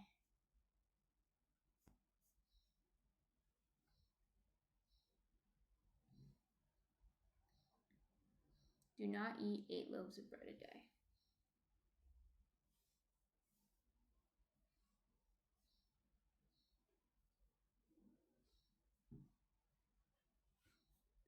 I'm lucky enough to live next to a really nice park.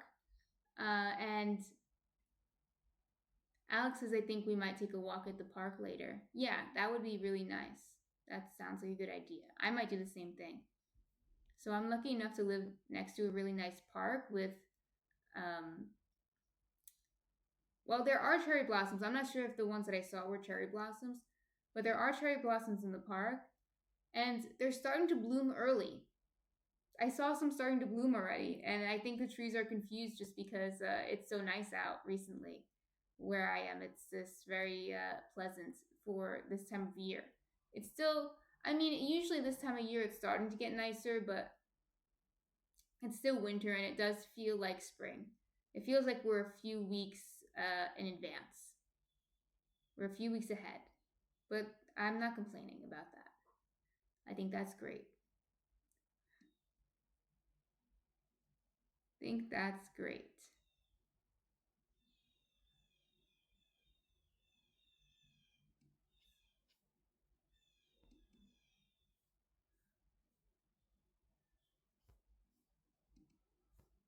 Next week, Pumpkin and I are actually going to a concert. Some of you already know this because they mentioned it in one of my last streams. So if you were here already, you know this. We're going to see Fall Out Boy on Friday. And I asked her, is she ready for Fall Out Boy? But I don't think she, or the Fallout guys, and I don't think she answered me. But I don't, she might not be here right now. She might be busy. But, oh, Alex, you're coming too. Yeah, are you going to be in the same section as us, Alex? We're going to be up top. But yeah, I am ready for the Fallout guys. I've been listening to them. I remembered that we're going to see them next week, and I said, Alex says, I'm not sure I'm also on top. Okay, so she's also on top. I'm not sure if she's in the same section as us. Hopefully you are. That would be fun. We should, because the way we're going to see them in Madison Square Garden, and it's like, obviously it's a huge stadium, but there's a new row. I believe it's relatively new, all the way on the top, but it's only one single row. So there's no one behind us and there's no one in front of us. And I think there's about 30 seats in this row. So we should just rent out the whole row and have a party is what I think. But it would be too expensive. But I think that would be a good idea if we can get 30 people to go. So maybe Alex is in our section, and that would be a good coincidence. We'll just have a big party section. It would be just us. That would be fun. But yeah, I'm ready for the Fallout guys. Alex, are you ready for the Fallout guys? I started listening to them yesterday, and I've been listening to them in order from Take This to Your Grave. And then I think I got as far as Infinity on High at least, but I'll probably do it again on a loop. But yeah, I'm excited for that. And I'm ready. I'm ready for the Fallout guys next week. Is anyone else doing anything fun this coming week? Concerts, or maybe in the summer you have some concerts planned? Alex says, I'm so ready. I missed the last concert, so I can't wait. Yeah, Alex, the last concert was so good. I can't believe you missed it. It was like the best concert I've ever been to. The performance was excellent, and you missed it. So, but you're coming this time, so that's good. That's good. But is anyone doing anything like that? Going to a concert, a show, anything fun this week or the next coming weeks? Or anything not so fun? Anything you're looking forward to?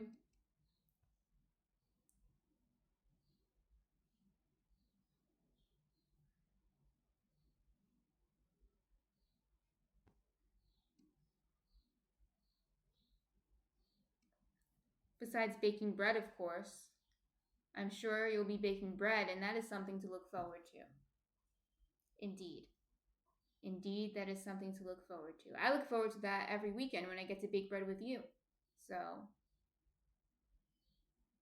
this week I was, even though I had other things to do, uh, yesterday I was like, why can't I just make bread on Twitch? Alex said, I'm also going to see Avril Lavigne in August. I believe Pumpkin is going to that too. And All Time Low will be there as well, and probably some other bands. Simple Plan, I think she said. That is.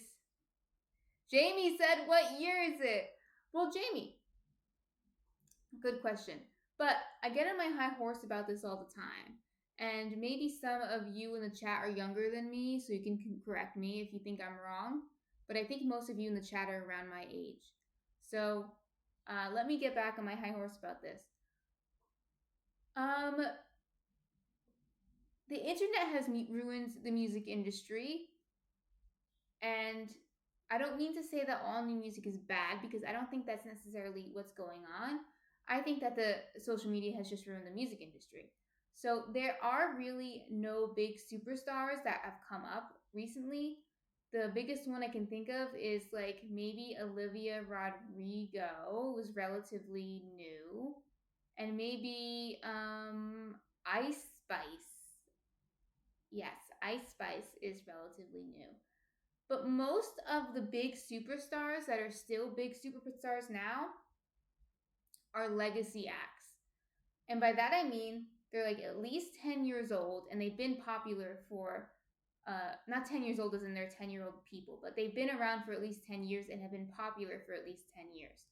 Beyonce, Taylor Swift, Ariana Grande,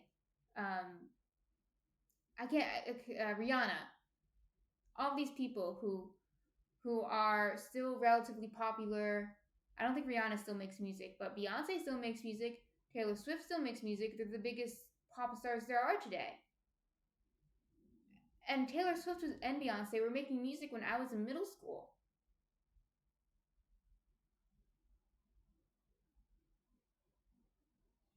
Yeah, Jamie said, I was just thinking about Olivia. Some of her songs are kind of good, but I don't listen to her on the regular. But I kind of agree, honestly. I never thought about that before.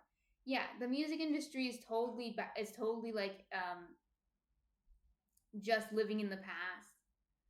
And that's and even Olivia Rodrigo, even though she's a new, she's a new pop star, she's basically Avril Lavigne, and I think this is because nostalgia is really, I mean, nostalgia always sells, but I think it's getting ramped up a little bit. People are nostalgic for the past, and we're nostalgic for the past where there were fewer distractions, fewer social media accounts, uh, less technology in terms of smartphones and things like that. And I think that is kind of a comforting past. So, Fall Out Boy being very popular still, Paramore is still fairly popular too. Blink 182 and Green Day came out with new albums, no? And they were nominated for VMAs. They're not spring chickens. Green Day was making music, I think, before it was born. Okay, so these are legacy acts, 100%. So we're nostalgic for this past.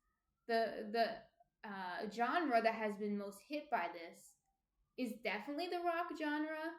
The broader, I know some people were like, what do you mean by rock? Broadly speaking, the rock genre, not like a specific subgenre, but like very broad. Even pop punk I'd put in there. Like Green Day I'd put in there, Blink-182 I'd put in there, Fall Out Boy I'd put in there, Paramore, whatever.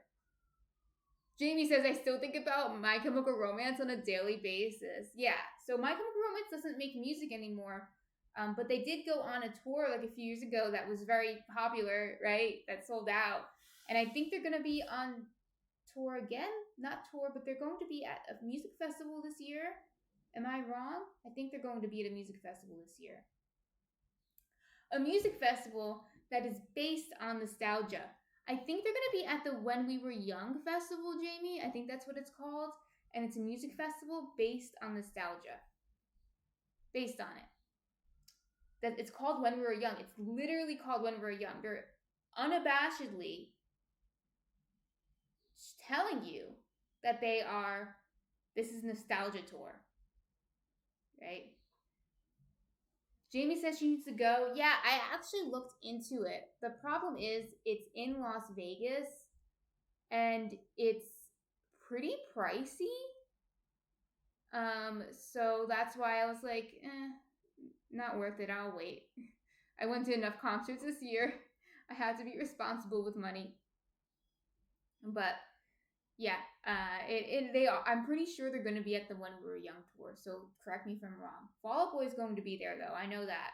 But I already saw them like 3 times this year. It's fine. That's enough for me. That's more than enough for me. So even like going back to what I was saying about Olivia Rodrigo, even what she's doing is, even though she's marketing towards younger people, not to people my age, I don't think. If she is, I think she misses the mark a little bit. But I'm pretty sure she's marketing towards young people, like teenagers and maybe early 20s. And these people had never really experienced the Avril Lavigne era. They were probably not born yet. Maybe they were babies. And yet, the nostalgia for living in a world where you had a crush on the skater boy and he didn't make eye contact with you after class and that made you cry, and I'm going to write about it in my live journal, is still there, even for these people who haven't experienced it. So it's like, it's very interesting to me. I know that nostalgia usually, it always sells. It's not like a new thing at all, but I do think that there's something about technology and how quickly it has advanced that's changing, or amping up the nostalgia. Jamie says, I think her music is kind of reminiscent of music we used to get when we were kids too. Yeah, I agree. I think it's similar to the music that we listened to as kids. Personally, I think it isn't that great. Some of the songs I think are good. Like the singles, I think most of them are pretty good. But I tried listening to like the other songs because I wanted to know what all the fuss was about. Because a lot of people were saying that Olivia Rodrigo is going to save rock music, and I kind of disagree. I don't think that's what's going on. I think again, it's just, yeah. I think Jamie says, yeah, it's all right. I'd probably eat it up as a preteen. Yeah, I think if I was a kid, I would like it definitely. But it's like, I don't think she's going to save rock. But it is good that people are interested in rock, maybe. But then again, I don't know how real or sincere the interest is. I think it's more of an interest in a past that we never lived, or a past in our case that we did live and that we miss. I think that's what it is, right? But yeah, so when Jamie asked what year it is, it's the year of our Lord 2024, but we want to party like it's 2007, and I guess that's okay to some extent. On that note, let's check on our dough. I think this is the pumpkin. Let me check. Yes. Let's do the pumpkin first. Here's what it looks like. It is rising pretty fast. Pumpkin says, I'm leaving, but I'll leave your stream on lurk. Thank you, Pumpkin. Thank you for lurking. I was lurking on your stream yesterday, which, by the way, Pumpkin streams Toontown and Animal Crossing and even Pokemon Snap if you're interested. Speaking of nostalgia, I quite like her Animal Crossing streams. Personally, I don't like Toontown ones, but I still watch because I think Toontown. A lot of you might disagree, but I think Toontown is a little annoying. But I think it's still fun to watch her do it. Damien OsJG. Thank you for following, Damien. You can introduce yourself in the chat if you feel so inclined. And Pumpkin says, you have a chat full of Toontowners. I know they're all going to unsubscribe. They're going to block me for saying that. But Damien, you can, introduce yourself in the chat if you feel so inclined and let us know what you want to learn about sourdough or bread baking. If you already bake bread, wherever you fall in that, let us know. Now, this is really cool. It's getting thin. This is good. So the gluten is developing really well.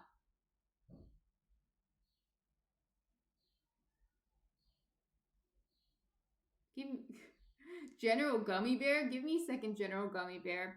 It's getting very, very thin.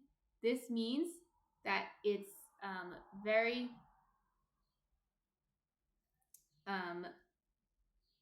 the gluten is developed really well and it's not ripping.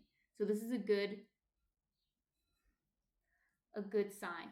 General Gummy Bear, I'm sorry. So I thought for a second that you were spam because of the long message, and it's a little weird. Let me read it.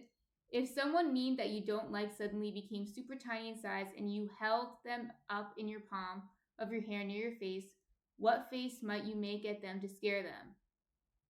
I don't know. I don't know what I would scare at. That's a weird question. And then General Gummy Bear said, nice orange, by the way. And I am not spam, I am real. Yeah, you can see why I thought it was spam, though, from the message. It was a weird message. Thank you. I'm assuming you're complimenting my outfit, but also the bread is orange because we added pumpkin to it. So, and I was saying that the gluten is really nicely developed, which is good because I was a little worried about the gluten based on the amount of pumpkin I added to it because I added quite a bit. But you can see the dough is stretching out very nice. And it's strong. It's sturdy dough. That's what you want. You want it to be sturdy. It's also rising pretty quickly, so if I think it's rising quickly enough, we might be able to do the shaping here. And this is our third stretch and fold.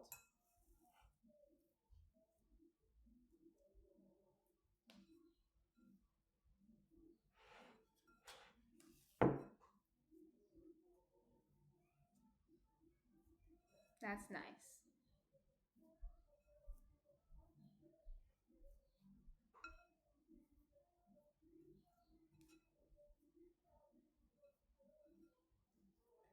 General Gummy Bear, do you often think about strange scenarios about people that you dislike? What you're going to do to people you dislike? I've never thought of that before.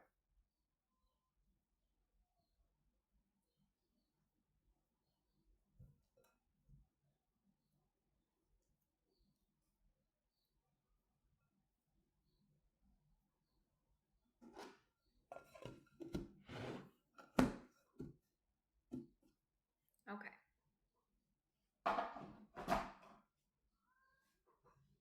So this is the mango. Let me do the whole wheat first to go in order.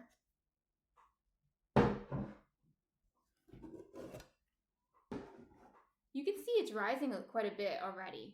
So maybe we will have time to do the shaping, but we'll see. No promises.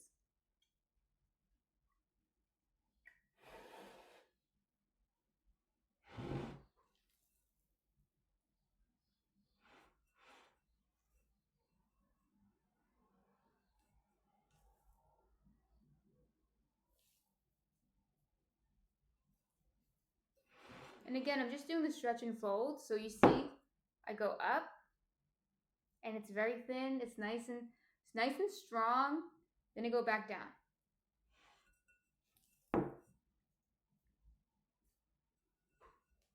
There's a test called the window pane test.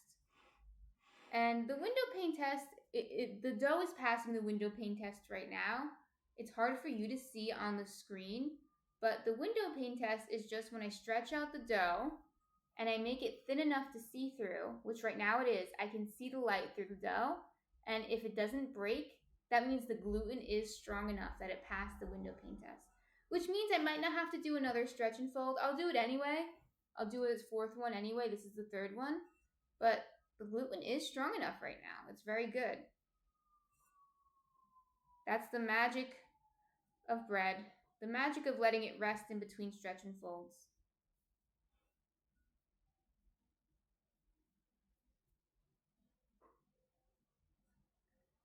So General Gummy Bear, do you bake?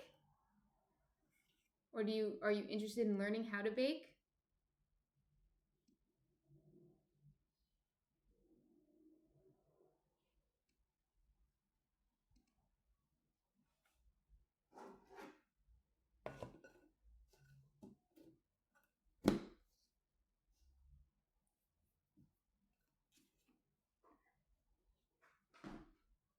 Now let's do the mango one.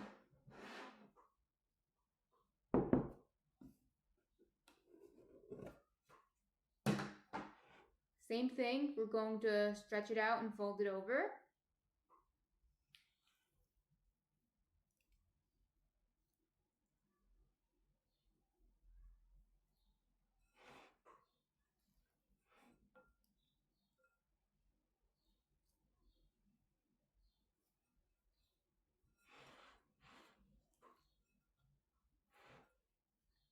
And as we're doing that, we're incorporating the mangoes into the dough. So it's doing two tasks at once. This one's dripping a little bit, but it's because of the mangoes. So I'm going to do, once we're done here, we'll do another stretch and fold in a half hour, just to make sure everything is incorporated in and not bunched up together too.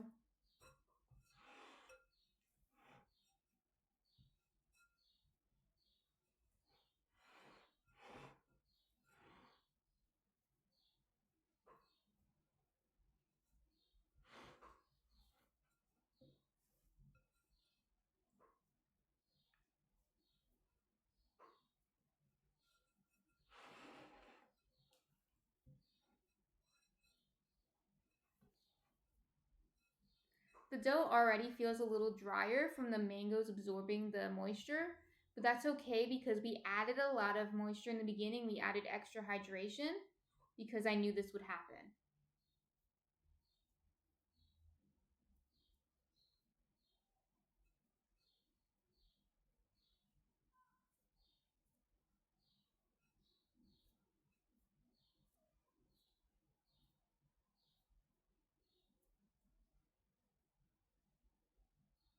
And here's what it looks like now. So I'll give it another half hour.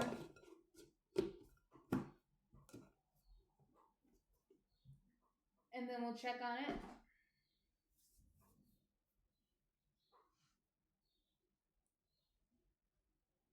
Hope everyone's having a nice Sunday.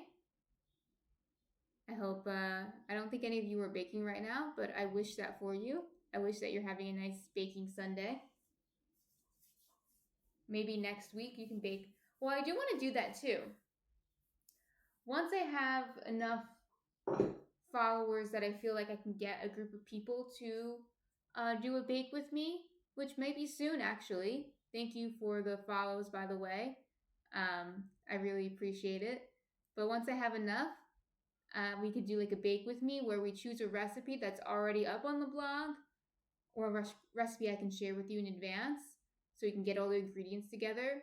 And then I'll at least a week in advance so you can get all the ingredients together. And then on that day, we'll all bake the same thing together.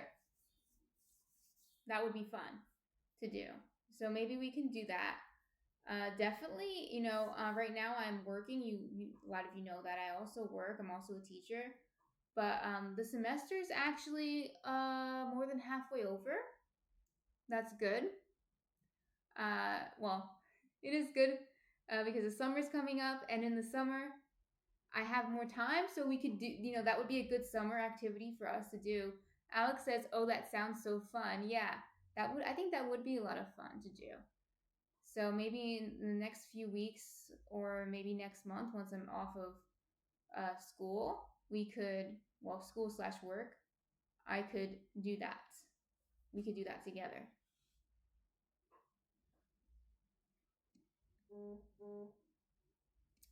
Sorry, I guess I didn't turn my phone off, but it's probably nothing important. It's usually spam, right? When your phone rings, it's usually a spam caller or a spam text.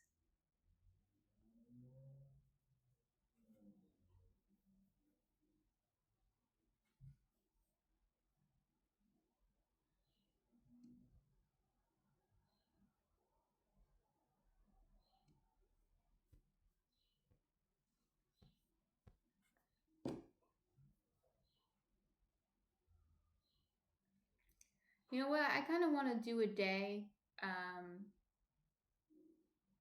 where I just don't use my phone. I should do that once a week.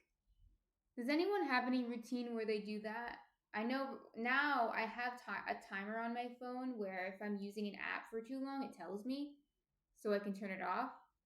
Because I think that it's very easy, even if you know it's bad, you know it's bad to use your. I know it's bad to use my phone too much. Most people do. I think it's easy to fall into that habit, so that's why I keep a timer on my phone.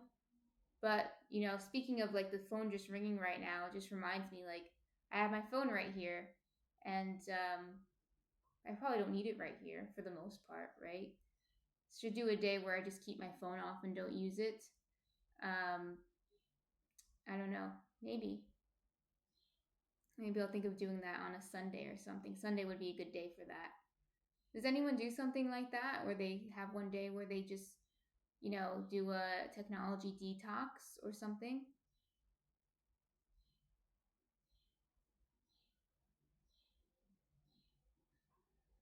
It might make you feel like you're a kid again and you don't need to look at your phone all the time. I think that's a good way to feel young again.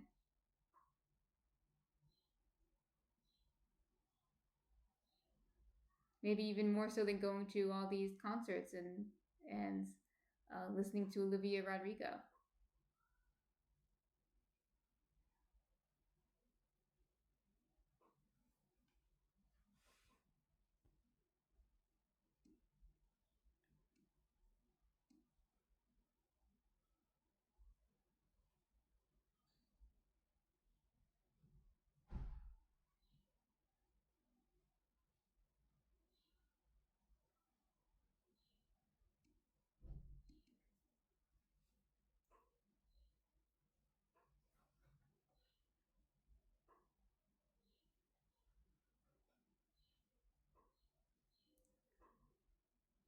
A good thing to do in the spring too is to start planting your garden. You can do that on the day you don't use your phone. I don't have, unfortunately, I live in an apartment, so I don't really have space for an outdoor garden.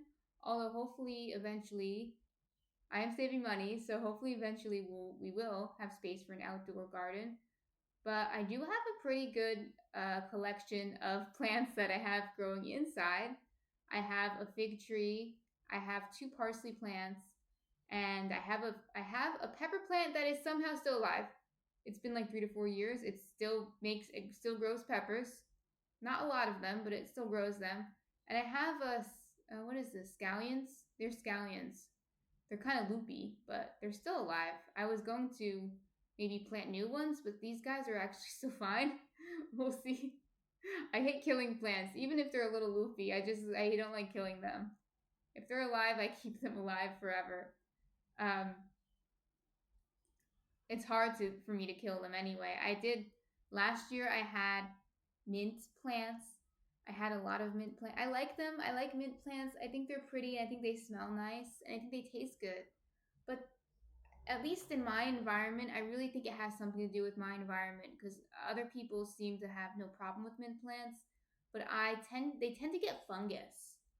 Their leaves are very delicate and very susceptible to fungus. At least maybe because it's so humid in the summer here. And then what happens is they spread the fungus to my other plants, and then that makes me really upset. So I had to kill my mint plants. I just had to because they were giving fungus to my other plants, and that could kill all my plants, and I can't have that. So I did get rid of my mint plants, unfortunately. This year I did get more parsley seeds because in again it might be my environment, but my parsley plants are very hardy. Like nothing can kill them. The last parsley plants the only parsley plants I've killed really died of old age. They were like 3 years old, and I just knew they were going. And they died at the same time, and they were both planted at the same time. So I just knew it was their time to go because I think they're only supposed to live 2 years, and they were 3 years old. Um, but I think my parsley plants this year are 2 to 3 years old. I'm not sure. Alex says we have a mint plant my dad grew years ago and it's still kicking. It's starting to grow. We just keep it outside. Yeah, maybe it would be better if it was outside because I keep it in a pot. I think that might be part of the problem is that I keep it in a pot. So maybe that it's more susceptible to fungus in the pot because fungus, like the leaf fungus, like root rot will kill it. Rot will kill it. But it wasn't really getting root rot. It was getting what is it called? The rust fungus and the what's the white? Is it just called the white spot fungus? I forgot what it's called. No, powdery mildew. I think powdery mildew fungus.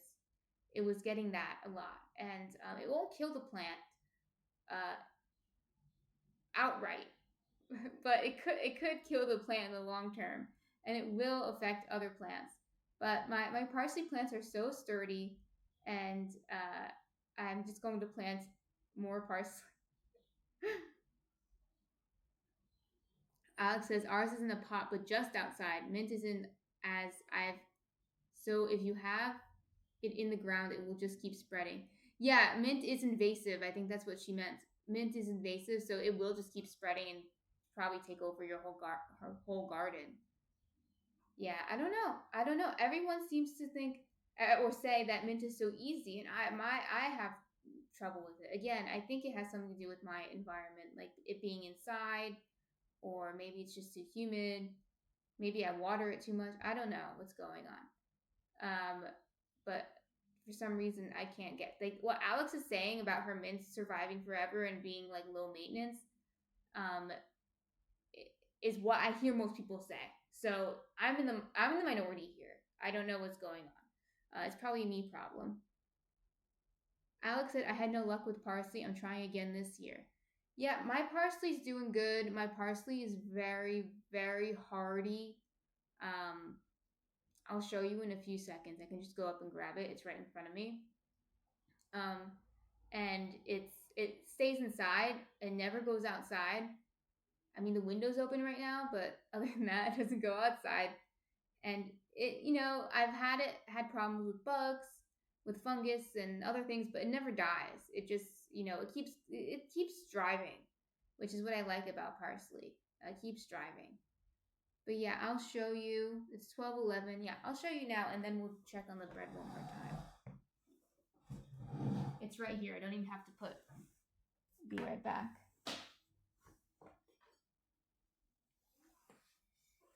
This is my parsley.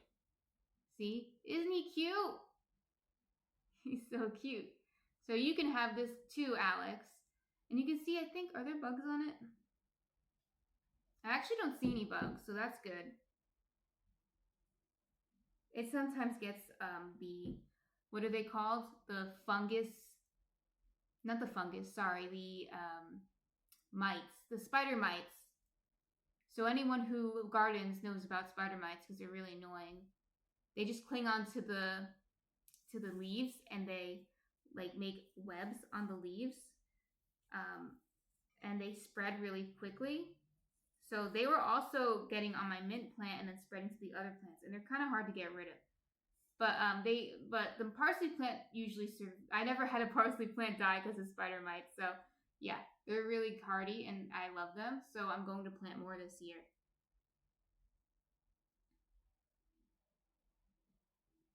Oh, it dies like after 1 year. Like this one's at least 2 years old. It might be 3 years old. I don't remember, but I'm planting more this year, so um, I'll have more when this one eventually does die.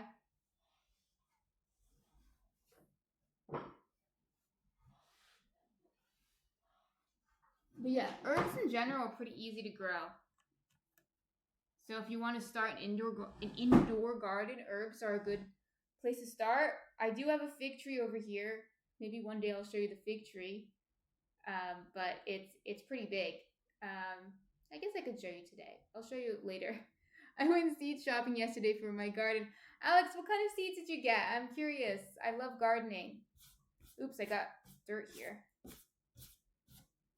Don't mix gardening and baking, guys. I'll clean that up before I use it again later. But yeah, I have a fig tree. It's pretty big. It did, like I said, it lost a lot of its leaves because it got the fungus from the mint plant, but it started growing again quite a lot since it's been nice out and nice and sunny. So I'm excited to know that it's still alive and still kicking. That's really exciting to me. But yeah, what kind of plant seeds did you get for your garden, Alex? So I actually will wash my hands because I touched the parsley plant. So I'll be right back and then I'll check on the dough.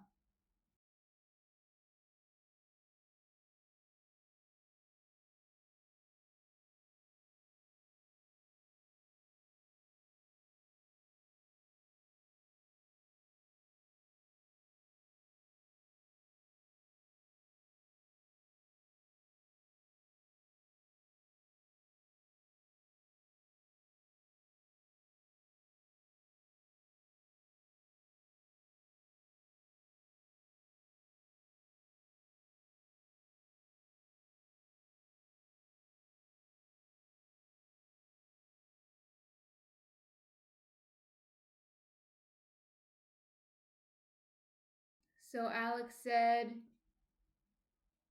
I got a bunch of herbs and then I got tomatoes, peppers, and squashes. And I'm also going to try to grow a blueberry bush and grapevine as well as a watermelon. We'll see how it goes. Can you grow grapevines in New Jersey? I guess you can. Because they do grow grapes here. Huh. Okay, that's interesting. Blueberry bush, I've always wanted a blueberry bush when I have my own property. I do want to get a blueberry bush. That sounds great. Sounds like the ideal garden, Alex. You have a great vision for your garden. Alex says it's like Jersey grapes or something. Okay, so there's a specific type of grape that probably grows better here. Because grapes usually grow in like a Mediterranean environment, like California, not in the Mediterranean, but it has a Mediterranean climate. It's always nice. It's always pleasant. It doesn't really go below freezing very often. And we don't have that kind of climate. So I was like, huh, we grow grapes? I'm like, yeah, we do actually grow grapes. But I guess different varieties of grapes have different requirements. So that's interesting. So let me check on the dough after we had that garden talk.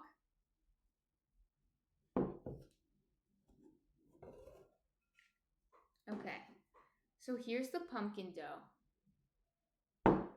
It smells really good, so I'm glad I added more pumpkin to it.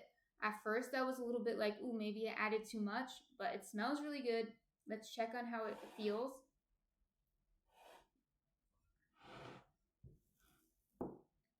Okay, feels pretty good, pretty strong.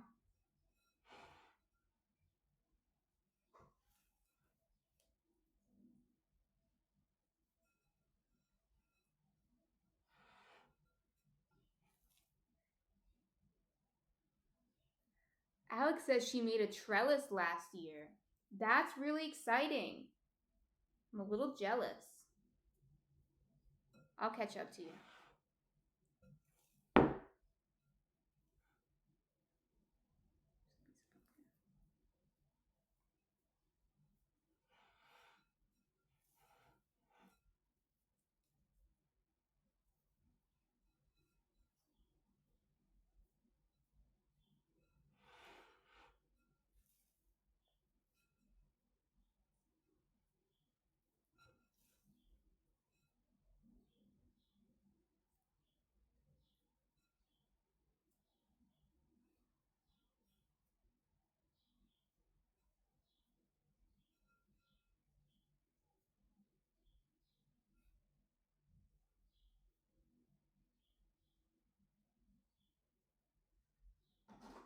Here's what it looks like now.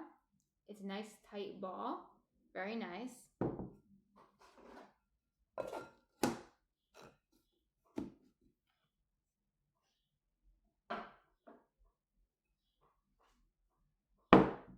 What's this one? Let's do the whole wheat one next. Keep the order the same.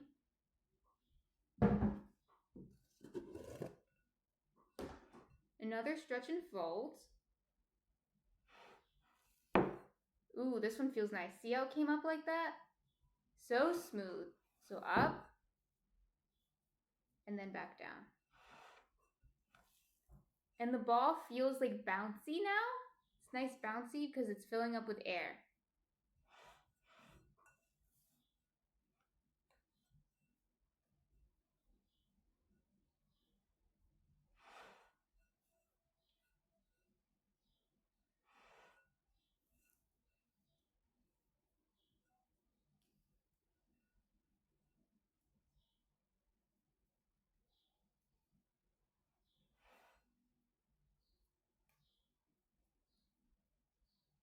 There's even an air bubble on top. Right here. Little air bubble. So it's filling up with air. That's good. That means it's fermenting. And it's nice and bouncy.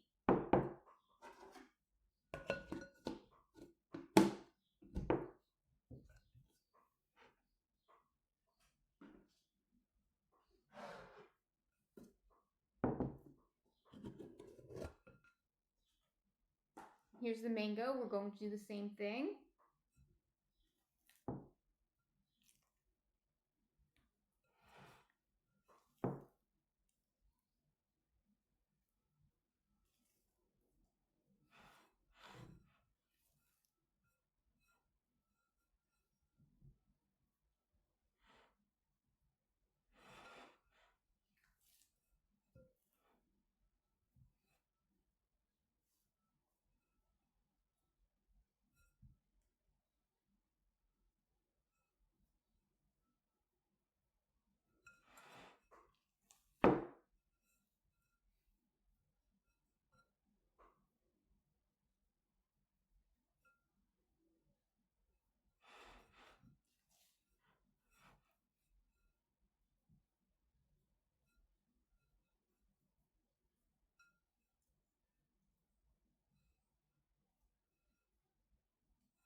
Okay, so now what I'm going to do, it's 12:30 right now. I think these will take about 4 hours to finish rising. That's my guess. It might take less time because they're rising pretty quick, but they're not quite there yet. Let me check on the other ones.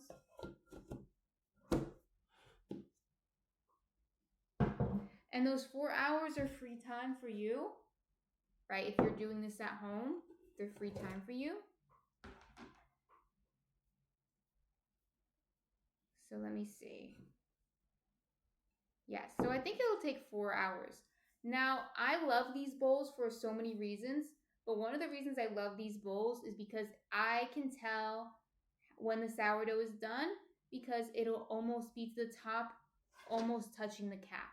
When it's almost touching the cap, it's ready to shape. So it kind of leaves the guesswork out for me. Otherwise, I'm like, I don't know if it's done. I don't know. I'm always second guessing myself. But with these size bowls, it's just, I know it's done when it's almost touching the cap. You really want to give it time to ferment.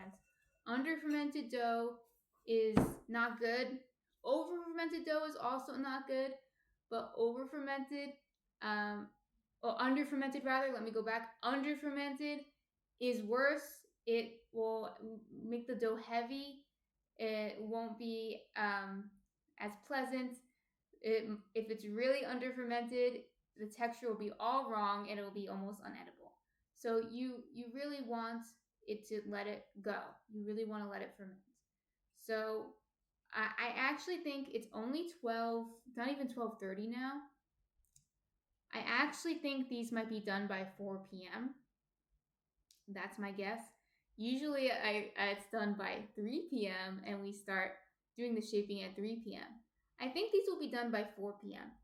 So I have decided by the grace, my good graces, and the fact that I think this will be done on time, I'll come back at 4 p.m. Eastern time today, and I'll shape the dough with you. The stream, usually that stream is only like an hour long. It's a little short, but I really just show you how to shape it. So if you're available, come back at 4 p.m. As soon as these are done, I'll turn on the stream. I'm assuming it'll be each time. I usually guess right. So the last 2 times I did this, where I stopped it and came back, I came back right on time when I said I was going to. So the only thing that would make it, if I come back a little later, it might be because the dough hasn't risen yet, but it'll probably be between 4 p.m. and maybe 4:30 p.m. that I'll come back. And if you're available during that time, you can come and you can watch me shape the dough. So that way you get the full experience. And then we can talk about what it looks like when it's done rising and things like that. And then what I'm going to do tomorrow. When I won't stream what I do tomorrow, but I'll tell you what I do. So, do you have any further questions, comments, concerns about what we did today so far?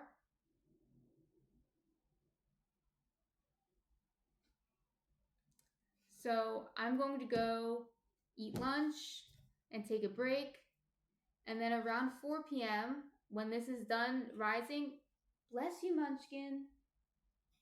Oh, poor Munch. When this is done rising, I'll come back and I'll just shape it quickly. Shaping is actually very quick, right? So I'll take you through the steps of shaping it, and then I'll tell you what we're going to do tomorrow, and then we'll just end. So it'll be like a very quick stream. But if you're available and you want to see me shape it, I recommend you come. Okay. So if there are no more questions or concerns, Munchkin might have a hairball, unfortunately. So I'll clean that up later too. If there are no more questions or concerns, I will see you all at 4 p.m. If you're not available during that time, Twitch saves the stream, so you can always watch it later if you so choose. So on my main Twitch channel, and then I save it onto YouTube as well. So without further ado, I will see all of you later. Okay, if I don't see you later, have a nice Sunday. Bye everyone. See you later.